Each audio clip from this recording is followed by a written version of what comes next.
not with the decision, but probably his own performance. No, Probably feels he could have done much better than it's that. understandable as well. You get knocked down by a brutal high kick and you want to recover, but as far as the amateurs are concerned, we don't want these guys to take any more unnecessary damage, you know. I think that's why the referees tend to, make these calls early if they see that one or any of the fighters is in danger, and I think that was a good call. Exactly. Nonetheless, from a fighter's perspective, there will be a little bit of disappointment. Of course. Ladies and gentlemen, as you can see, the results are in.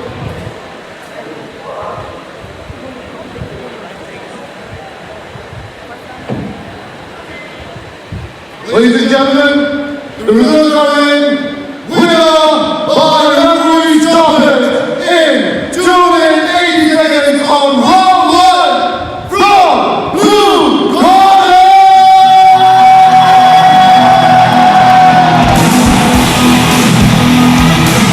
What a way to start off the night. Sanjay, what a way to start off the night. Absolutely. Yeah, let's take a look at the replay again.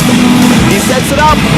It was a beautiful front kick. Oh my word. The referee made the right decision. Yes, he did. In retrospect, it makes total sense.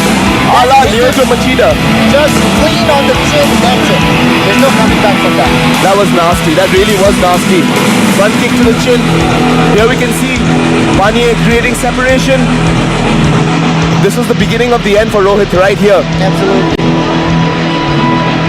And you can see Muay is almost enjoying that moment right before the kill. Correct. You could almost see that he was actually smiling because he probably saw an opening. He set it up exactly. He saw an opening, set it up with a beautiful front kick to the face, a la Lyoto Machida versus Randy Couture. Oh my God, that was an incredible knockout. That's what I love about this sport, the unpredictability of it all. Correct. You see two fighters evenly matched, you think it might go the distance, but one hit, one strike, and that's it. Yeah, one front kick later, story is done. Book is closed. I think so. The left hook that happened right next to the cage when he was resisting the takedown. Yeah. That hook really rocked him. Yeah. Do you think it rocked Rohit at that time? It could be, but by the time he was already, I think, separated, maybe like he was trying to look at to take him down again and got caught with a beautiful front kick to the face. Front kick or crane kick. Yeah. Crane kick, yeah. Right, we have a lot more fights to come on our way. We're still on the very first match of the amateur card. We have at least 6 more fights in the amateur card. And the next one is a strawweight fight between Namchoom of FMMAI and Arunachal from Sumukha. I hope I pronounced that correctly, Sumukha. I think it's the correct word. I think it's the correct pronunciation.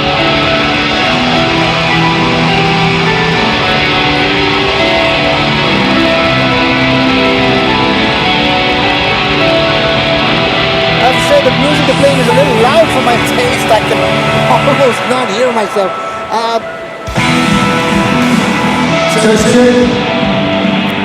Namsai! What's up, Namsai?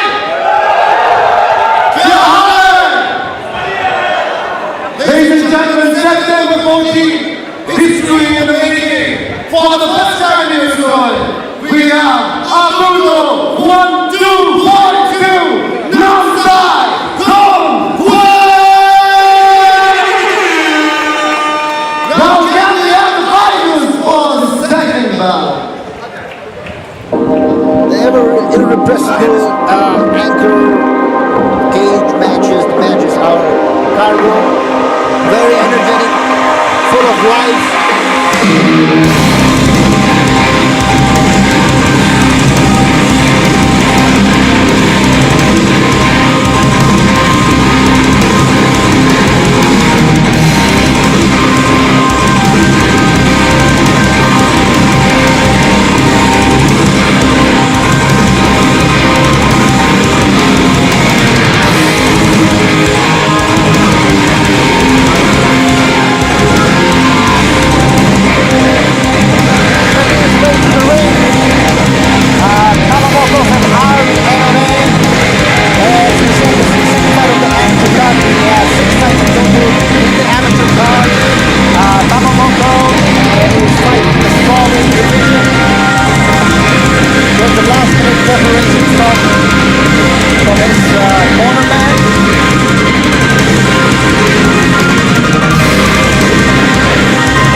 Tamo Moko in the cage right now, making his way to the cage.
Ladies and gentlemen, for the second bout amateur fight, fighting out the blue corner from FMMAI in strawweight category, Mr.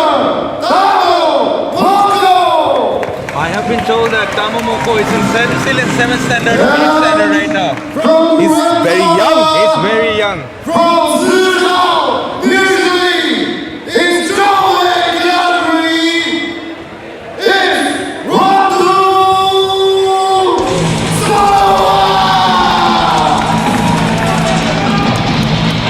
From what you've said, Prem, it's going to be interesting to see such a young competitor on the big stage with the big lights. Let's see how he performs. He comes from RKMMA, Bangalore. So one of his coaches is my dear friend who is in Korea right now. So I believe his game should be more in the ground, I believe. You think he's going to be a more submission-oriented fighter? Yeah, I feel like. Well, we'll final face-offs now. Referee separates the fighters. We're going to start as soon as the ring girls exit the ring. So at the cage.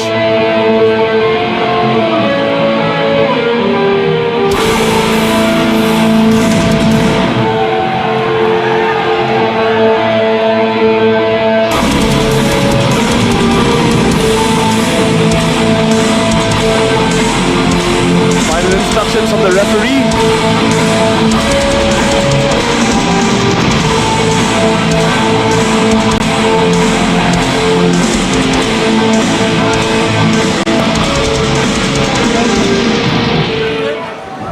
All right, ladies and gentlemen, here we go for the second fight of the night.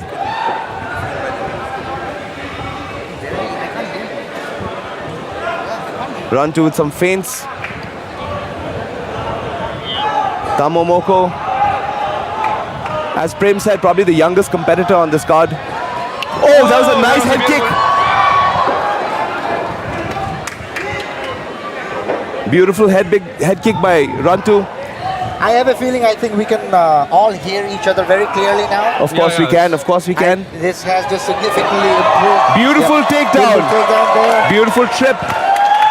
I guess I was right. You were right, Prem, you were right immediately. I mean, less than a minute in, Tamo has taken his opponent down. He's in half guard. I guess all our friends from Nama Bangalore have joined us to see Tamo Moko battle it out in ATURTO right now. He's looking to pound on Rantu. Beautiful reversal by Rantu. Looks like Rantu's the one who'll do some pounding now. Yes, correct. Well, I mean, what Tamo needs to do is basically either use his guard to submit. If he can't submit, he probably needs to use his guard to stand up. And when I say stand up, as you can see, he's got his feet locked behind Rantu right now. Yeah. If he needs to stand up, he needs to open up his feet, put his feet on the hips, push Rantu away, and use that opportunity to stand up. Somewhere it feels like his opponent, Rantu, is kind of a little more brute in his power. So I feel like Tamu should like hold him for some time and drain him out. He's looking to set up a triangle choke. Oh my God! That Did he was get beautifully it? set up. He's almost there. He's almost there. Just step down. Almost got It looks like he's got it. Oh my God! Is he tapping? Oh God! Oh my Is he God! tapping? Is he tapping? He's got to get the hand over the head. Come on! Somebody needs to tap out or he's gonna break something. I hope he doesn't get injured. It's better to just tap out. Oh, that's a beautiful work by Tamu. An incredible armbar. Incredibly done. What a switch! Beautiful. Beautiful work. You were right, Prem. His ground game is actually very impressive. Went for a triangle, missed the triangle, switched to an armbar. His opponent was defending well, and as soon as he defended, flipped him around and sunk it in under the armpit. Beautiful work. Beautiful work by Tamu Moko. Very nicely done. I had a feeling for a while that maybe Rantu had the opportunity to kind of work his way out of that. Exactly. Because he did. I was right about that. He had two options, submit or sweep, and he chose to submit. Excellent work by Tamu Moko. But he got the job done very beautifully. I was almost hoping he would tap out because I hate to see any fighter get injured at any point. Anyway, now we'll go to Cargo with the results. Ladies and gentlemen, the results are out. As you saw, winner by armbar in 2 minutes, 11 seconds of round 1 is blue corner from FMMAI. My God, what a game this is! This message goes out to my friend Takar. If you're watching from Korea, you taught this boy really well. I'm on leagues to go, and if he starts like this, I think so. Sky's the limit. I agree. I mean, his submission game was on point. Like you can see, how do you tell a guy's a submission specialist? When he starts chaining submissions, and that is exactly what Moko did. Right opportunity. Right opportunity. From the triangle straight to the armbar. Beautiful work. As you can see here, he gets it right under the armpit and hyperextends it from here. Rantu had no choice but to tap, otherwise his arm would have been snapped completely off. Indeed, it's either tap out or go to the hospital. I'm glad he chose to tap out. Correct, Sanju. I'm very happy he chose to tap out because that would have caused him a lot of problems down the line. Namsai! Absolutely. One referee stoppage! One It's just the second fight, and ATURTO 2.2 is not going to distance in any way. I feel like. No. Prem, this looks like it's going to be a night of finishes.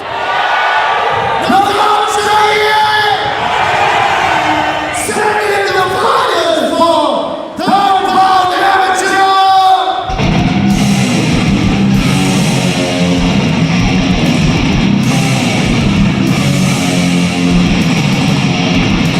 That was our anchor, Cargo. He doesn't just introduce the fighters. With him, you get a fair bit of entertainment as well. And now the third fight of the extra card. We have Tadantasi from Abrasumente making his way to the ring.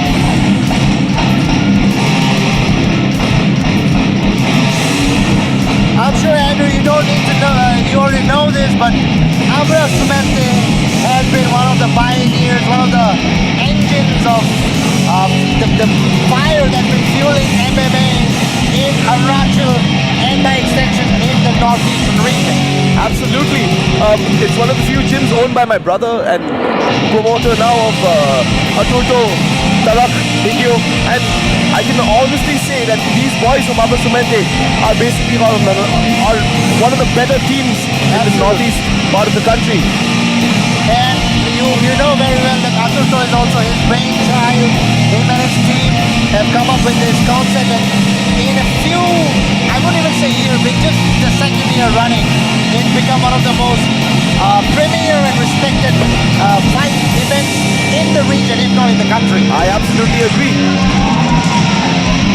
And from the first two fights you've seen, the quality of fights are going to deliver tonight. Absolutely. It says a lot about the fighting spirit of the boys who are representing their gym. It says a lot about the fighting spirit of the Northeastern. And this one is just running for his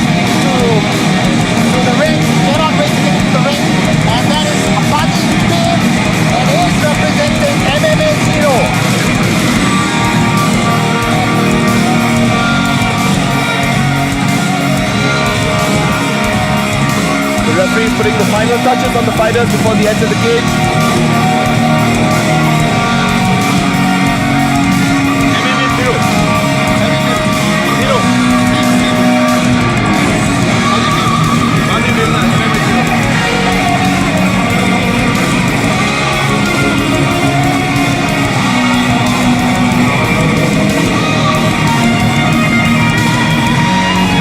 The officials making the last minute checks.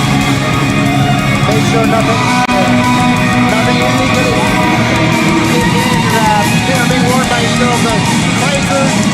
Not that they ever will, but it's just one of those mandatory things the officials have to do. And now over to Carlos. Ladies and gentlemen, for amateur belt, fighting out of blue corner from Africa in featherweight category, $3 Dashi.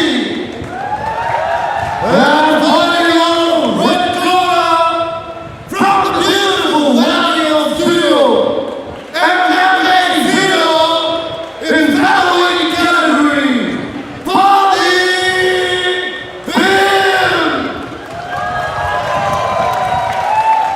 I believe this match, Tashi, we are in the same gym, right? Yep. So Tashi, I think so he's going to mix it up a lot. He came back from his injury, and here's an example of a trouble kid whose life has been changed by MMA. Getting more discipline, getting more focus in life. That's one of the few feel-good stories about MMA, right? Where you get troubled kids who find mixed martial arts and make something of themselves. And you can see here, Tashi looks like he's ready. He's ready, he's ever ready. And we are ready. The referee's checking with the fighter from the last time. If this game goes the distance, I feel like both the boys are going to mix it up a lot. I honestly do not think it's going to go to distance. Like, both guys seem ready to finish. Like, they look like you can see the finish in their eyes. Yeah. I mean, I think as a fight enthusiast. That was a hard leg kick. Beautiful leg kick, another one by Tashi. It was a strong way to open the fight. As I was saying, as a fighter, I'm sure you would want to finish the fight early as much as possible. Yeah, why take unnecessary damage? Exactly. And I think, as a spectator also, I would like to see some knockouts. I think the crowd would love to see knockouts. Finishes bring out the best in the crowd. Absolutely. And we've had two incredible finishes in the night before, so Fairly looking fast as well, in fact. All both first round finishes. Both first round finishes. In fact, if it carries on in this manner, there's very likely the event might wrap up faster than we thought. That was a nice right hand landed by Tashi. He's mixing it up really well, right? He is. Mixed with punches.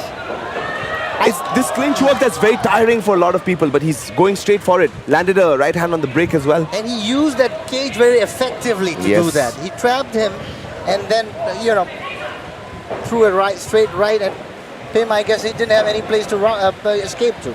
What I really like about the smaller ATURTO cage is like fighters are forced to fight, Absolutely. There's no running away. Exactly, takes him down. Beautiful. Excellent work by Tashi. Lands straight in half guard. Padi doing the smart thing. He's got overhooks on him. He's trying to sweep him, as you can see, but it's not the right position to do it. Tashi is in a much more advantageous position. Tashi just seems like the more seasoned of the two fighters. Yeah, and he's moved to mount right now. This is bad for Padi. This is very bad. He's taking a lot of unanswered shots. Beautiful left hand comes through. Another one. Oh, this is bad. I think the referee is keeping a close eye on this one. He's taking a bad beating, but he's still moving. He's still trying to get off. But Tashi looks determined to get a finish in the first round, laying on some hellacious ground and pound. Referee's just trying to move over and get a closer look at what's going on. He might just call off the fight if this goes on like this. Yeah, like, Padi needs to get out of this position real bad. Oh my God, he is stuck. He is stuck. What he needs to do, he needs to turn on his side and take a few. He's going to take a few punches anyway, and the referee calls it mercifully. Indeed. I don't know about Padi, but the referee has had enough of that. Oh yeah, he's definitely had enough of that, and Tashi was just laying on the punishment and would not have stopped. Incredible win by Tashi. Tashi from Upper Semente. I Show like him that. off. Tashi, the game he played, like he controls the distance. But when you come close to him, he goes for a total brawl. Yeah. That's a dangerous fighter to be in front of. No, and I have to say, he moved incredibly well from half guard straight to full mount, and once he got to full mount, controlled Padi and just laid on punishment. I don't think Padi was getting out of that position anytime soon. Yeah. Beautiful sportsmanship here from both the guys. This is what it's about. Always good to see that.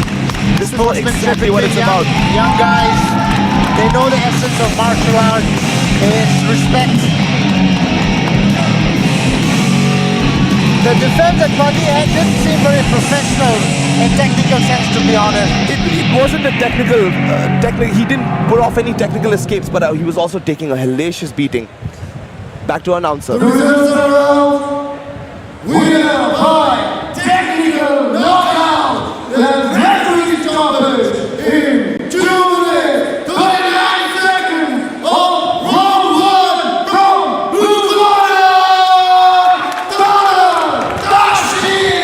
A well-deserved win by Tadar Tashi. He was tenacious from the word go. Absolutely. Unfortunately, Padi just didn't have an answer to his ferocity. Yeah, as you can see here, he's laying on the punishment and he's sitting on Padi's chest. Exactly. Right, he's not able to get out of this position and he's just taking punishment, and the referee just had to come and stop the fight. Exactly. For fighter's safety, for Padi's safety. Absolutely. But as a fighter, you may not know when you've had enough. Fighters are too tough for their own good, you know. Exactly. Andrew, if you're stuck in a position like this, what do you do to come out? Ladies and gentlemen, we are proud. If you're stuck in this position, exactly what you need to do is you need to get to your side, push Tadar's knee, and try to get back to half guard. But he was just not in a position to do it because he was taking so much Ladies and punishment. gentlemen, get the At this point, it almost seemed like a massacre, actually. Yeah, it was a beatdown. Relentless punishment. I mean. Yeah, it was a beatdown. Bout number 4.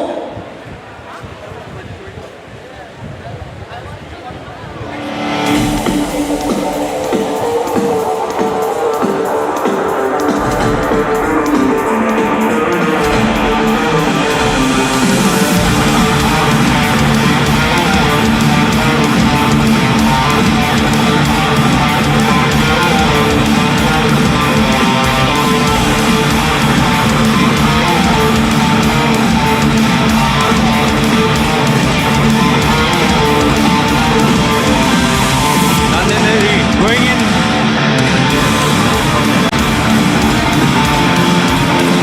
Nandaneri seems to be having an eye infection. Hello?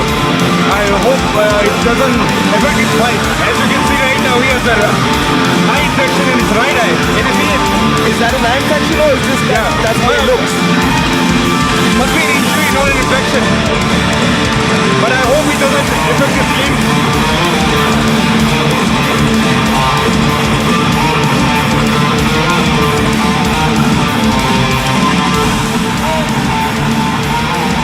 But like Andrew said, I think sometimes the fighters are way too tough for their own good.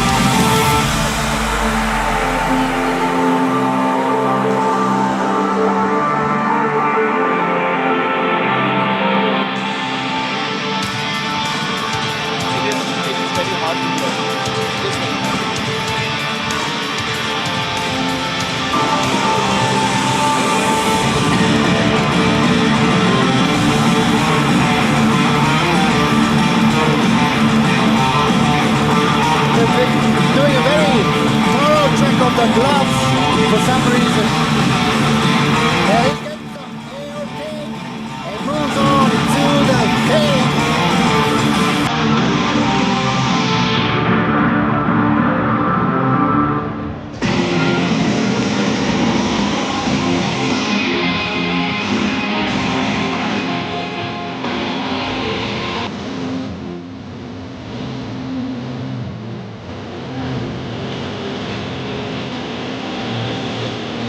Taking his way to the cage, fighting on horrible Saturday, Rambi. So people in Namsai, if you're watching us live, you can still come and join us.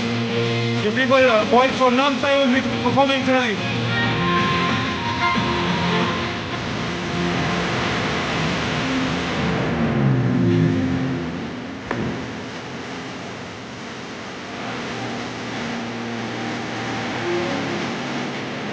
Referee adding the final touches before the fighter makes his way into the cage. Honoring him is Robin Jury, who will be having a brutal fight tonight.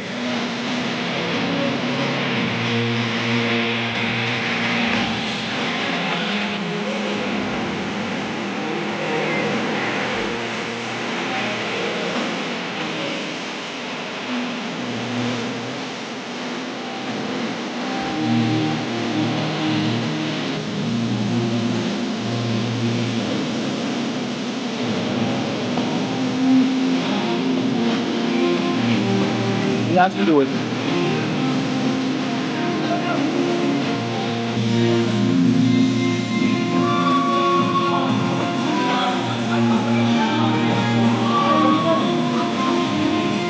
Pei Lombi in the cage right now.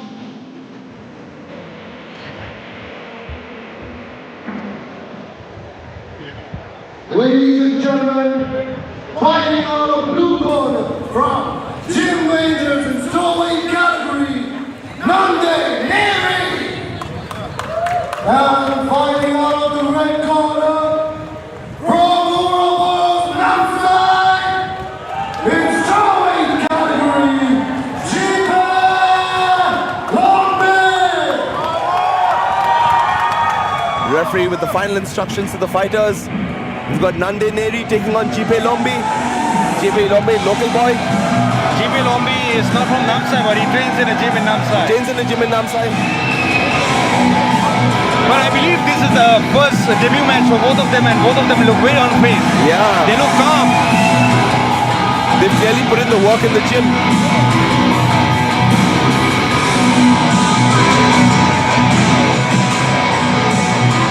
We've had a night of quick fights, Sanju. First round Looks finishes. like it so far. Yeah. So far, that's definitely been the case. 3 fights, all of them in wrapped up in the first Yeah, round. beautiful stuff. Yep. All right, here we go, ladies and gentlemen. Nande Neri taking on Jipe Lombi. Both fighters in the orthodox stance. Just feeling each other Oh, out. that That was was a a wild haymaker. overhand. Right from nowhere, that haymaker comes. Does not make a connection, but again, He connects that's the a two nice of hit. them. Oh, that's another one. Goes for that Superman punch. And he Beautiful goes for the takedown. takedown. Beautiful. That is exactly what you need to do when you're pressured by an opponent striking. But Jipe Lombi, quite well versed on the ground, already almost back into full guard. He might have a guillotine locked in here. he definitely knows what he's doing. Even with those haymakers, 3 or 4 of them consecutively. Yeah. I think he cracked Nande as well, which is why Nande shot in for a takedown. I mean, I was a little surprised to see that those haymakers actually the way it was almost telegraphed 3 times and it connected on all of them. I think Neri's movement was not as good as it needed to be to avoid all the shots coming in, you know? But he's looking to ground and pound right now. Lombi back on his feet. Beautiful get up. Oh, Nande Neri looking to take the back. And here's where it gets nasty, ladies and gentlemen. Cage wrestling. The hardest part of MMA. He should not be doing that. He's going to get picked up and dropped. And exactly. I was right. That's your experience talking, Andrew. It's not just that, Sanju. What he needs to do is he needs to let go of that headlock, which he's done now, and it's too late. He's already Nande has already taken his back. Is he going for an RNC? No, I think he's just going to pound him out. If he can get the other hook in, he can try and flatten him out. Now he can go for the neck. It's a wild scramble here.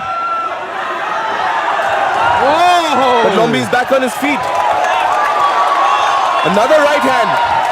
Same one as the first few ones which connected before. Low kick. He's got a nice takedown. Pushes him up against the cage. Just slowed down the fight a little bit. Yeah, I think now. Nande had to slow it down. Neri is putting a beautiful amount of pressure on. Oh, beautiful. Lombi. Yeah, and then look, he just absolutely just whips his arm around and takes the back. If he wants to right now, he can put one hook in and peel him off the cage. The cornermen from That's the what he's respective done. teams are giving the instructions. Lombi Almost doing for the right suplex. thing. Yeah, Lombi doing the right thing, but he got suplexed right there. Beautiful control by Nande.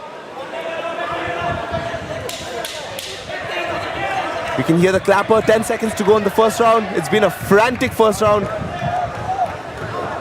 The first fight of the night, which will probably go to the beautiful another suplex suplex. again. And that's the end of the first Beautiful round. round. Oh, beautiful end to the round. And this is the first fight we are going for the second round, Yeah, right? this is the first fight going to the second round. I think so. Neri has made up his mind. His opponent doesn't seem that well apt with the ground game. Yeah. I think so. The pressure is going to go on the ground. If Lombi wants to do something, he has to put effective haymakers rather than just Yeah, letting it fly. what he needs to do is he needs to stop Neri taking shots. Right now, Neri's like he's very confident in taking shots because every time he's taken a shot, he's been able to take him down. So he needs to get respect on the feet. Yeah. So and just rather going for one shot wonder, you should go for like setting him up. Yes, combinations, set up your strikes, set him up, get his base, and then go for the power punches. As you can see in the replay, Lombi is trying to break the grip. He's doing the right thing. But Neri's beautiful trip. What a beautiful trip. That was pure technique. I think one of the things that guys from the smaller weight division brings is the sheer kinetic energy in The the scrambling fights. ability as well. These guys are so fast. It's difficult to even just keep up with them Yeah, doing yeah. commentary and just calling the action because so much is happening in a matter of few seconds. Absolutely. Experiencing what's happening with the crowd right now, I feel like ATURTO is all about entertainment. And we're getting a lot of entertainment in the cage. The first round was quite tight. Neri dominated, but Lombi looking to come back here in the second round. Lunges in. Lombi needs to set up a bit. You're correct, Prem. He really needs to set up. No, again, he's doing the same mistake. Again with the swings, the right hand. Neri rushes in again. I think the first round got him quite a little exhausted. Yeah, I mean, it's a furious pace that Neri has set, right? Neri is like a small pit bull right now, going Yeah, on he hard. looks, once he gets his hands connected, you're going to be seeing Lombi. Exactly, that's what's going to happen. He connected his hands and pulled him off the cage. He's doing all the right things to keep him down.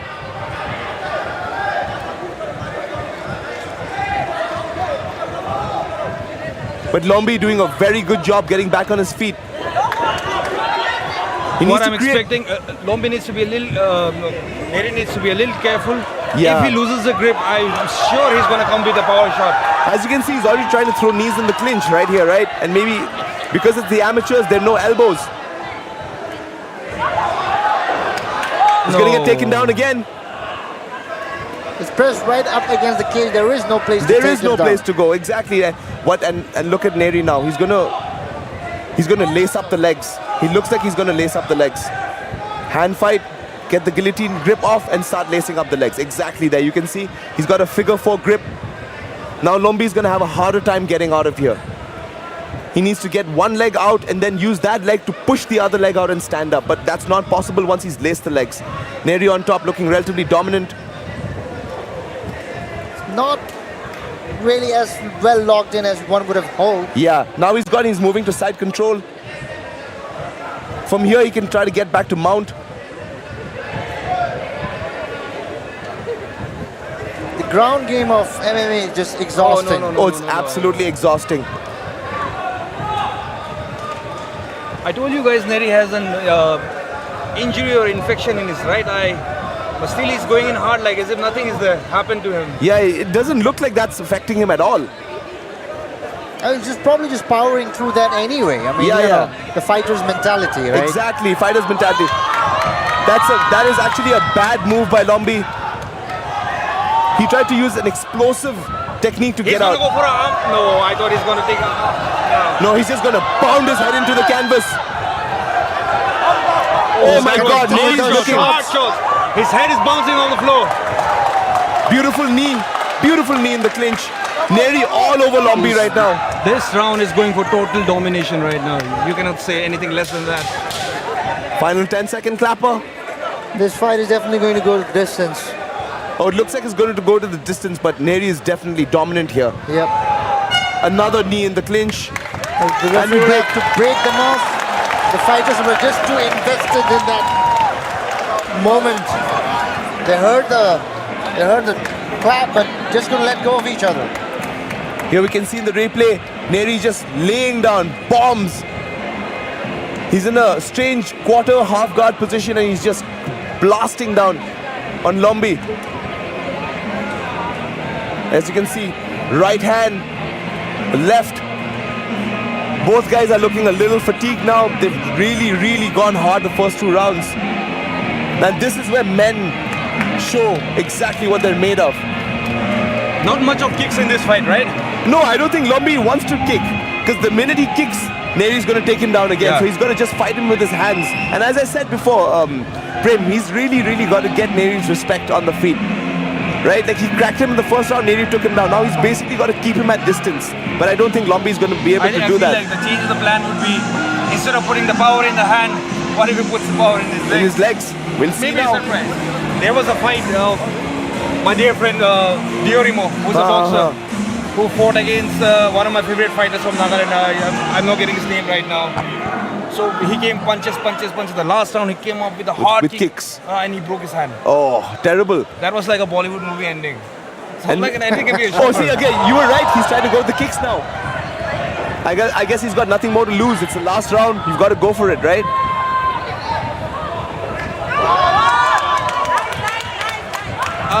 Again, he needs to set up. He needs to set up. Yeah, he's just blasting kicks without any setup right now. Both fighters look a little tentative.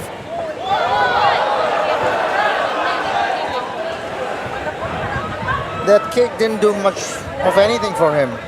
No, you know what the problem is really, Sanju? He's not able to set things up. See, he's just going for it. He's not setting things up. Oh. He's trying to shuck Neri off, but Neri's got that nice tight underhook. That's not going to get shucked off that easy. And he's making the same mistake here. You see, if he just basically shoots his head underneath, he's going to be able to take his back. And that's a very bad position for Lombi to be in again in the second round and third round.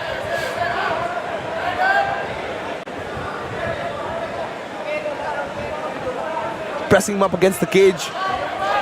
For folks who don't know, this is extremely tiring. Very, it's extremely labor intensive, like, you know. Absolutely. It may not look like much. It may not look like much, but the amount of straining, like look at his chest muscles, look at Lombi's chest muscles, they're like stretched. And he drops him again. God, beautiful takedown. Trying his best to keep him down. I feel like the easiest thing he should look for to finish the game is RNC.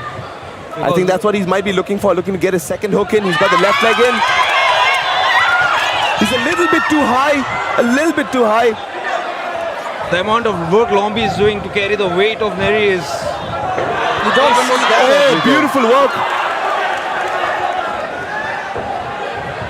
Nice single leg attempt by Neri again.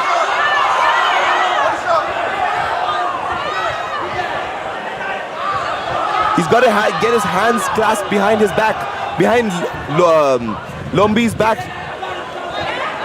And he does exactly that. Come on, Lombi, you can get this, man. Technically, it's been a bit of a mixed bag, if you ask me. Correct. The intent is there, but the execution is somehow missing. Yeah. Neri is just one step ahead of Lombi when it comes to the ground game. As you can see, like he's not able to finish him, but he's able to put him in very bad positions. Like here, that's kind of like makes a differentiation between, I suppose, amateur fighters and semi-pros and professionals. Yes, of course. It's the experience and the strategy to actually have a plan and then accordingly stick to it. Absolutely right, Sanju. Last 10 seconds and both guys are going for it here. Oh, nice knee right up the middle. Another one. Couple of knees there. Both guys throwing now. Neri's corner is going crazy, telling him to slow down. Like, beautiful fight. That was tenacious. A showcase of mixed martial arts, I would say. Absolutely. And every aspect was displayed. But like I said, the thing is the intent is there. They start off, but the execution and how to finish it, that's not I agree. It's not quite there.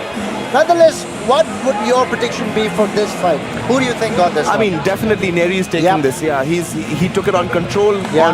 on cage control, and on ground control. He had the more dominant positions. He was laying down more strikes. Didn't take too much damage on the feet. Neri's got this in the bag. Absolutely, and I think it's pretty much what our announcer will announce now. I guess he's just waiting for the scorecards. scorecards.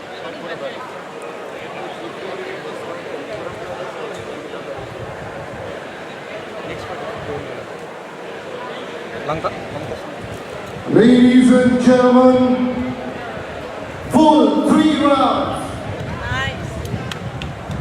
The results are in.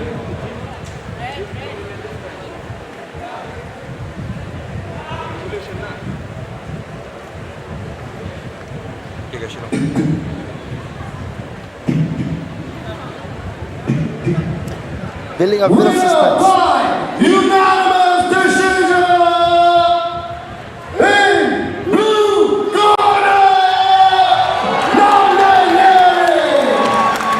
As expected, I guess that was not a very difficult fight to call. absolutely, Sanjay. You're correct in your assessment there. That was not a difficult fight to call. And that with the infected eye, if I'm not wrong.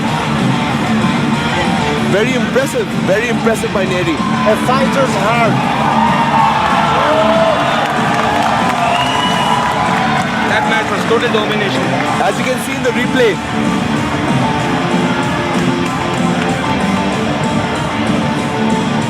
All right, Namsai. Kisan. All coming. Kisan. Okay. Left side on my count. 1, 2, 3.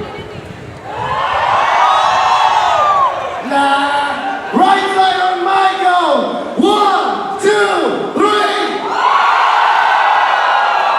All right, bring in the 5th amateur bout.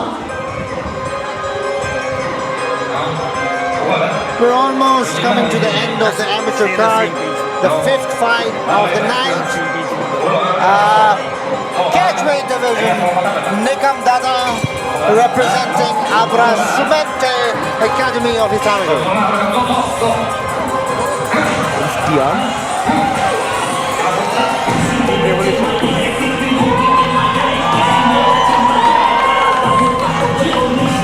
With a surname like that, Andrew, what do you think? He was meant to fight. sorry, I didn't get you, I Sanjay. know, with a surname like that, Dada, you know he was meant to be a fighter. He's a Dada, clearly. Nikam making his way to the cage. The referee putting on the final preparations for the fighters.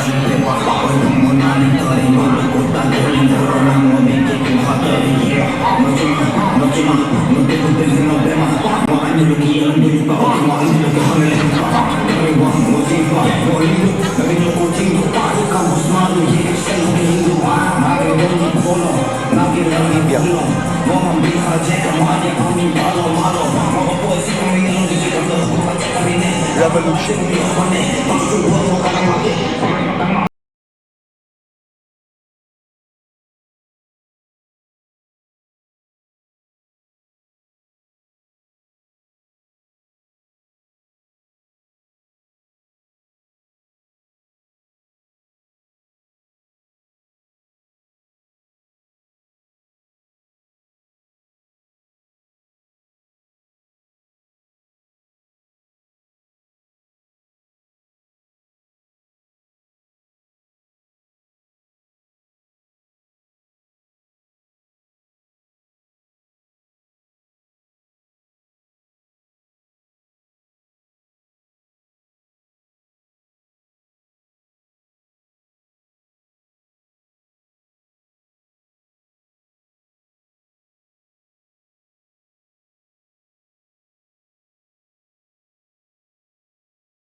of like channelize your aggression. Yeah, and focus. In a most productive way. Absolutely. And now back to our ring announcer. Ladies and gentlemen, the 5th bout of amateur fights, fighting out of blue corner from Abrasumante in catchweight category, Nikan Dada, and fighting out of the red corner from Dream Revolution, Shillong,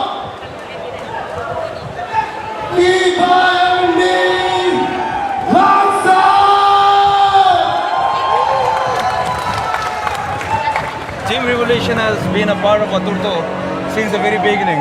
And what Team Revolution has given to ATURTO tonight is their gem, Kisan Bareh, who has 2 pro fights under his belt. I think so.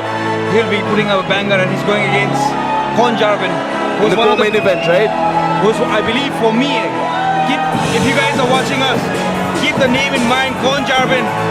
Someday he will make it, and he'll be there, and everyone will be chanting his name, Jarbin. Tonight, I prophesize this. Well, the referee's final instructions are over. We've got Nikam Dada taking on Ibiang Mi Langsta from Team Revolution. Here we go, ladies and gentlemen. They touch gloves. Nice inside leg kick by Dada. Oh, a beautiful head kick attempt. The stance Nikam is taking right now is very similar to Torperme in last ATURTO. Nice shot by Ibiang Mi. But Dada reverses the position, puts him up against the cage. Beautiful, beautiful knees. It's a nice knee.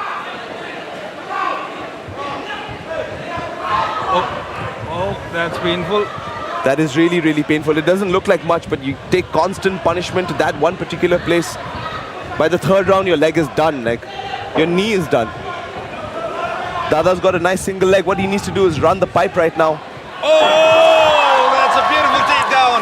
Nice by takedown. Nikam Dada. He's looking to take the back. But Ibiang Mi is already up. Dada trying the takedown again, but not successful this time. Yeah, Beautifully left that's to because connect. Ibiang Mi had a nice whizzer on him. Both guys are going to bang it out on the feet right now.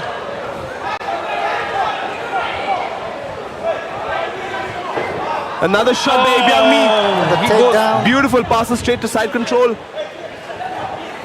Now it's But Dada's turn. yeah, to- but Nikam's doing the right thing. He's pushing Ibiang Mi's head down and trying to get his legs off the body lock. There was See, you'll see Sanju, he's got his legs locked underneath his neck. He needs to get that off. And now he's done that and he's going to try and get up. There's a lot of technical things that are going on Yes. during these scraps that a lot of people actually don't tend to realize. Exactly. It's the small little details that make the biggest, I mean, moves the in- micro calculations happening in your Yes, mind. correct. Trying to do this, block that. We people who are not technically trained actually tend to miss that out a lot. It's the details that really matter. The devil's in the details, Absolutely. And here, look at him. He's defending correctly. What he's doing is he's pulling Ibiang Mi up. As you see, exactly. He's pulling Ibiang Mi up so he can't get his base underneath him. Beautiful reversal by Nikam. Look, beautiful knee to the body. Oh, that is a terrible place to be hit. Yep. I think that's why the referee decided to take a closer look at that. That's a nice trip by Ibiang Mi, who landed a few shots and they're both back on the feet. A head kick, an attempt at the head kick. And Oh! that right hand connected. That right hand really connected. But Dada doing the right thing again, pushing the head down. Like, these guys, for amateurs, they're incredibly technical, yeah? very technical. See, and he ran the pipe and he took him down. That's what I'm talking about when running the pipe. You basically move your opponent in one direction and then juke him to the other.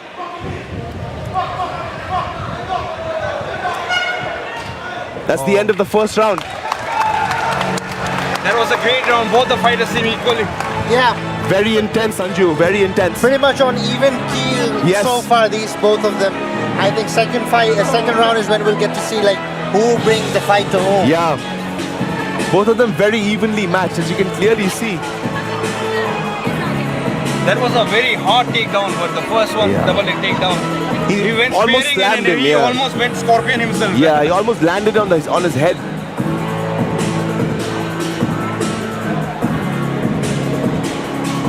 Ladies and gentlemen, if you are joining us on YouTube or Himalayan Watchdog Productions, you can comment ATURTO to show some support to the team. We will be very grateful.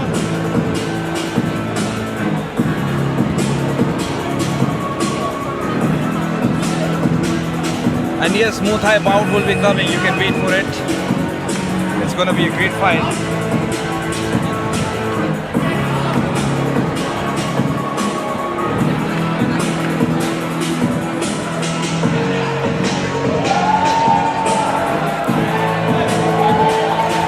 I think there's a little bit of miscommunication with the timing of the ringers. The referee is not very happy about with the timing. The thing is, in between the rounds, you only get a stipulated amount of break time. Yes, you get You're only not- a minute. You don't get to exceed that. So I think whoever is looking into that aspect needs to keep that in mind.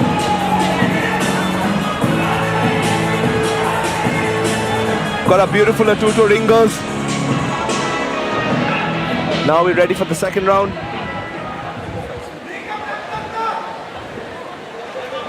Referee just making sure that both the Fighters on the same page, yeah. have the mouth guards on. It was a quite tightly contested first round, Sanju. Absolutely. And I think we're going to get... Oh, Beautiful right to the ground! Rocked him to the ground! Oh, beautiful right hand. that was a good comeback, but he But just... Ebyangmi exactly showing warrior spirit Absolutely. and shooting in for a takedown. That right hand by Dada definitely Yeah, it rocked him a bit. stung him, dropped him in fact. Nikom is doing phenomenal job of countering the... He's doing exactly the right thing. He's trying to tear his arm off, but Ebyangmi is... Oh, look at that. It's the wizard that's stopping him from taking the back. Beautiful takedown by Dada. Beautiful. If I'm not mistaken, Ebyangmi looks a little bit fatigued. Yes, he does. Just a little bit. I might be mistaken, but he looks... Dada moves straight into half guard. I keep using this line every time. The more muscles you have, the faster you burn. The more muscles you have, the faster you burn. It's true. That's why you have a lot of fats. That might explain. Yeah. It might explain a lot about you, Prem.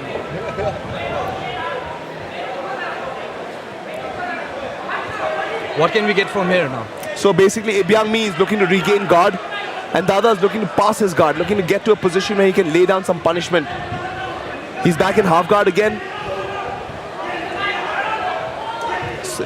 Excellent work by Ebyangmi to get back to guard, but Dada just pressuring moves to the other side. Incredible work by Dada. It's these upper Sumente guys, man. Their ground game is relatively good. You met Karyam last night. Yeah. You know Tarak, right? Yeah, of course. Like, I mean, I've trained with Tarak for a very, very long time, and I must say, like, his philosophy of the ground game is really passed on to students, and you can see they're all doing the right things here. Exactly there. See, he's got the overhook on Ebyangmi's left arm. That's preventing him from getting up. Ebyangmi is now basically relegated to staying on the bottom, looking to get back guard. But Nikam on top, looking to pass guard and lay on punishment.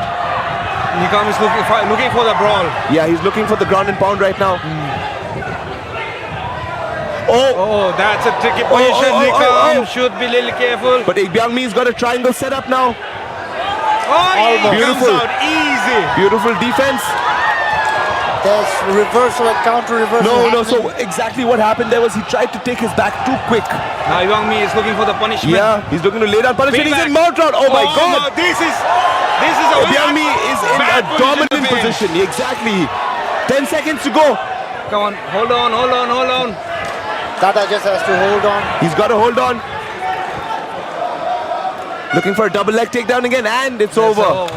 Oh, this is a tough fight to call, Sanju. Absolutely. I was about to say that Dada was dominating in the first part, Yeah. but in the last part it was... It's, I mean, Ebyangmi also got dropped. Yep. But the way he came back after that, Yeah. it was very admirable actually. It might be exactly. Now we have the third round, the final round to go. Both these guys look very tired now. If the third round goes the same, it's going to be very difficult for the judges to. Yeah, it's going to be very difficult for the judges to call because who won that second round? Absolutely. Right? Because they are leaving no scraps. As you can see here in the replay, he was trying to set up a triangle and almost got it. But Nikam was smart to it and defended correctly. Got out of the submission attempt. Both the boys are giving equal payback. Now let's see who gives the payback with the interest. Yeah. That's The going to be the end of the cornerman show. giving very specific instructions to their fighters. And I think it's a very important aspect of fighting which probably gets undervalued. The cornerman, their Yes. inputs in the fight. It's very, very important to have a third set of eyes outside the cage to be able to tell you things that you can't see. Absolutely. And that's where the cornerman comes in. That's where their job comes in, exactly. Absolutely. Getting ready for the third round. Nikam Dada Final round, versus Ibyangmi Langsta. very evenly matched. This fight has gone back and forth many times in the last 2 rounds. Difficult to say. Oh, beautiful. Beautiful takedown by Ibyangmi. Looking to press Nikam Dada up against the cage. And Nikam again doing the right thing. He's got the overhook. Both guys exhausted. This is where it really counts, Prem. This is where it matters. And this is where your conditioning begins to tell the difference. Thank you, Yindo Miso. We read your comment. Thank you so much.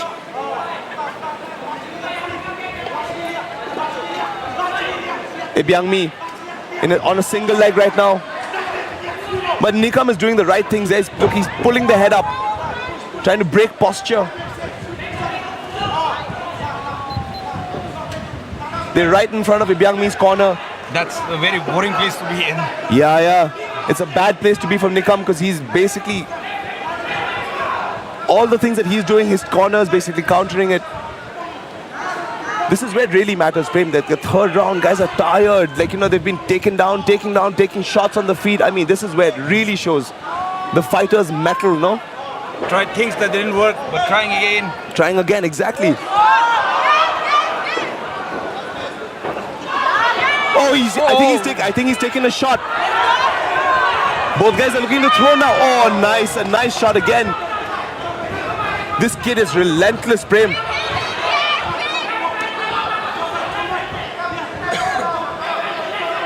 He's definitely has his heart set on that left leg of Dada's. Yeah. Both guys are tired now. It's the end of the third round. This is where, again, as I keep saying, this is where it really counts. This is where fighters show exactly what they've been training for such a long time. Absolutely.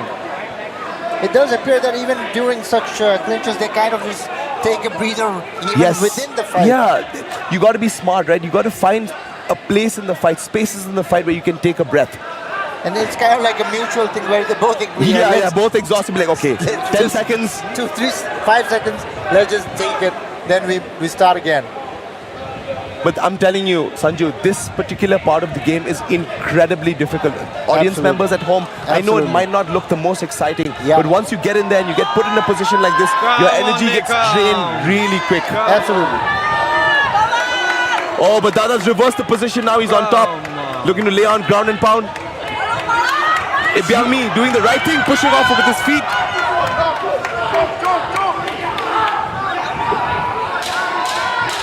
Final 10 seconds of the round. Ibyangmi laying down punishment. Come on, smash time! And it's all over. Now that's... what a fight, ladies and gentlemen. I mean, my God. That would be... I don't know. I wouldn't want to be the referee in this particular fight. No, I really would not want. This is a tough fight to call for us. Even sitting here, we have the best seats in the house at the ATURTO 2.2 and we still can't tell who won the fight. Absolutely. I think no matter who wins, somebody's going to be severely disappointed for I sure. think the crowd has won. The beautiful fight. Beautiful display of mixed martial arts by both gentlemen. Takedowns, strikes on the feet, wrestling, grappling. A total MMA fight. Yes, a total MMA fight. This kind of technicality in amateur fight is commendable, right? Yeah, it is very, very commendable. But that just goes to show, right, that these boys these days are getting incredibly good, even at the amateur level. Absolutely. They're getting trained by the best. As you were saying about the ground game of Dada's ground game, because he trains in Abra Sumente and the head coach being Tarak Higyo himself, who, if he's an MMA fighter, but his first love will always be Brazilian Jiu-Jitsu. let's give it over to the announcer. I think he's also waiting for the results. Probably waiting for the scorecards. Yep. It's a tough fight to call. It will be a difficult call. Yeah. Yes. All right. Cargo Moving on has to the our ring scorecards. announcer, Cargo. I think we're all waiting for this as much as anybody else. Ladies and gentlemen, the results are out. 2 judges, 3 points. The winner decided by the third round by 29-28. The winner in red corner. Beautiful work, guys. Beautiful work. A very well-earned win. Hard-earned win by Ebyang Mi. Hard-earned, well-earned. You can see the look on his face that he gave everything. These Shillong boys are coming, man. They're coming. Meghalaya, stand up for your boy. I understand, Andrew, you actually spent a considerable amount of time in Shillong I was yourself. born and brought up in Shillong, so like, I mean, I have You have that all connection. love, yeah. Absolutely. All love for my Meghalaya brothers. That was a tough fight. That was That really exhausting. was. You can see it by the end, both guys were exhausted. Like, And I think even Dada didn't mind so much. He probably was disappointed with the result, Yeah. but he kind of knew it was a tough fight to it was a tough fight. It really was. He gave it his all. And now we move it back to our announcer. And I think we are now approaching the very last fight of the amateur card, correct? The 6th fight in the bantamweight division will be between Nabam Nanu from Abra Semente Academy going against Ong Seng Lee Singpho from Sakau. Ladies and gentlemen, the last amateur bout of Namsai Conquest. Fighters in the house. This fight's taking weight in the bantamweight division. Nabam Nanu from Abra Semente making his way into the cage. Referee putting on the final touches. I spoke to Nanu and Nanu apparently told me he's looking for the finish. May it be a knockout or may it be a submission. So he's looking for the finish, he's not looking for the rounds. Let's hope that happens.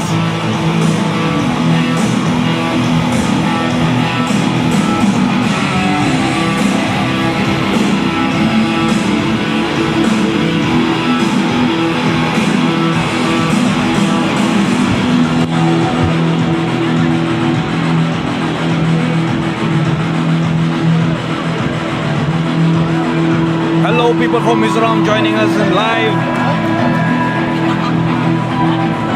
Hello.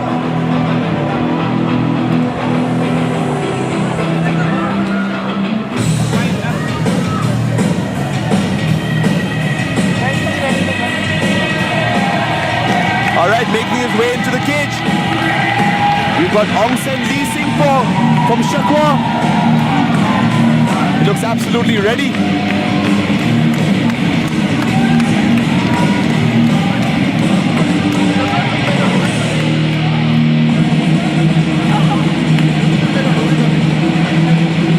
I don't know why I'm expecting a lot of body shots. I don't ask you which way.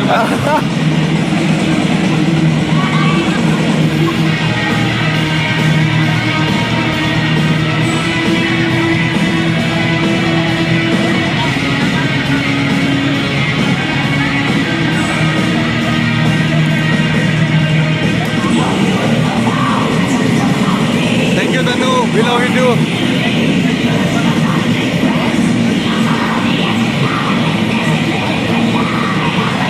Ong Seng Lee Singpho walking into the cage. I think this is Cradle of Filth if I'm not mistaken. If my metal knowledge does not fail me. You would know, Andrew, they all sound the same to me. I'm not much into death metal, so I have no idea. I'll be a little bit of a Debbie Downer, but this is not death metal, this is black metal. Oh, jeez. Fine. You're right. Ong Seng Lee Singpho entering the cage now. Referee final instructions, the corners, the fighters. Absolutely. Those of our viewers who are tuning in now live, this is the final fight of the amateur card in the bantamweight division. Ladies and gentlemen, the sixth bout, amateur bout of the evening. Fighting out of blue corner from Labra Sumante in bantamweight,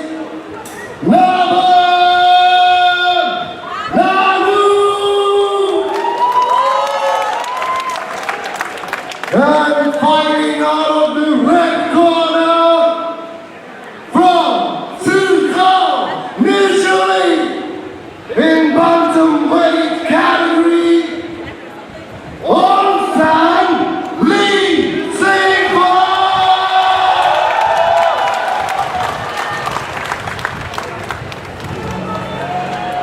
Singpho has almost I say, a hometown advantage of sorts. Fairly close to, Singphos are fairly close to Namsai. Thai Kamtis culturally, and also, they both the tribes are basically Buddhist, and Singphos are fairly close to where this place is where at. Namsai is. So yeah, he has The hometown almost- advantage. Almost. We've got Nabam taking on Ongsen. Not sure what just happened there with the referee and Yeah, exactly. I'm not exactly sure what happened. I guess he was asking the medical team if he's fit to fight. Oh, okay, all right. the medical team too. All right, here we go, ladies and gentlemen. Nabam Nanu taking on Ongsen Lee Singpho. Nabam with a takedown. Oh, beautiful display of boxing by Ong Seng Lee in the starting round. Yeah, and beautiful takedown defense as well. He stopped that takedown in its tracks. Now he had to, because he kind of saw Singpho was about to do some damage with those strikes. Yep, correct, Sanju. He was not able to counter that, so the best way to do stop a striker is go down, take him down. Now Ong Seng looking to put his weight on Nanu. Is Sakau gym operating from Namsai? Do you guys know? So Sakau is a gym in New Delhi, in Itanagar. So Sakau is a Khamti name, it means white tiger. To be. Right, Yeah. right. I think we got that clear the last time. Thank One you to of- our Jofan brother for letting us know. If you're watching this, we love you, Jofan bro. Nice body jab. Ongsen throwing bombs on the feet. Beautiful leg kick by Nanu. Leg kicks to capitalize, I feel like. That was a nice body shot as well.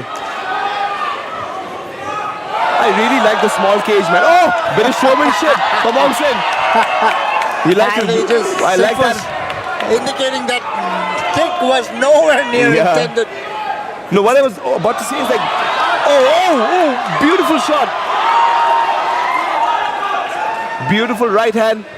Simple, crisp box. Yeah, simple, very crisp. Crisp. 1, 2, 3, 1, 2, 3.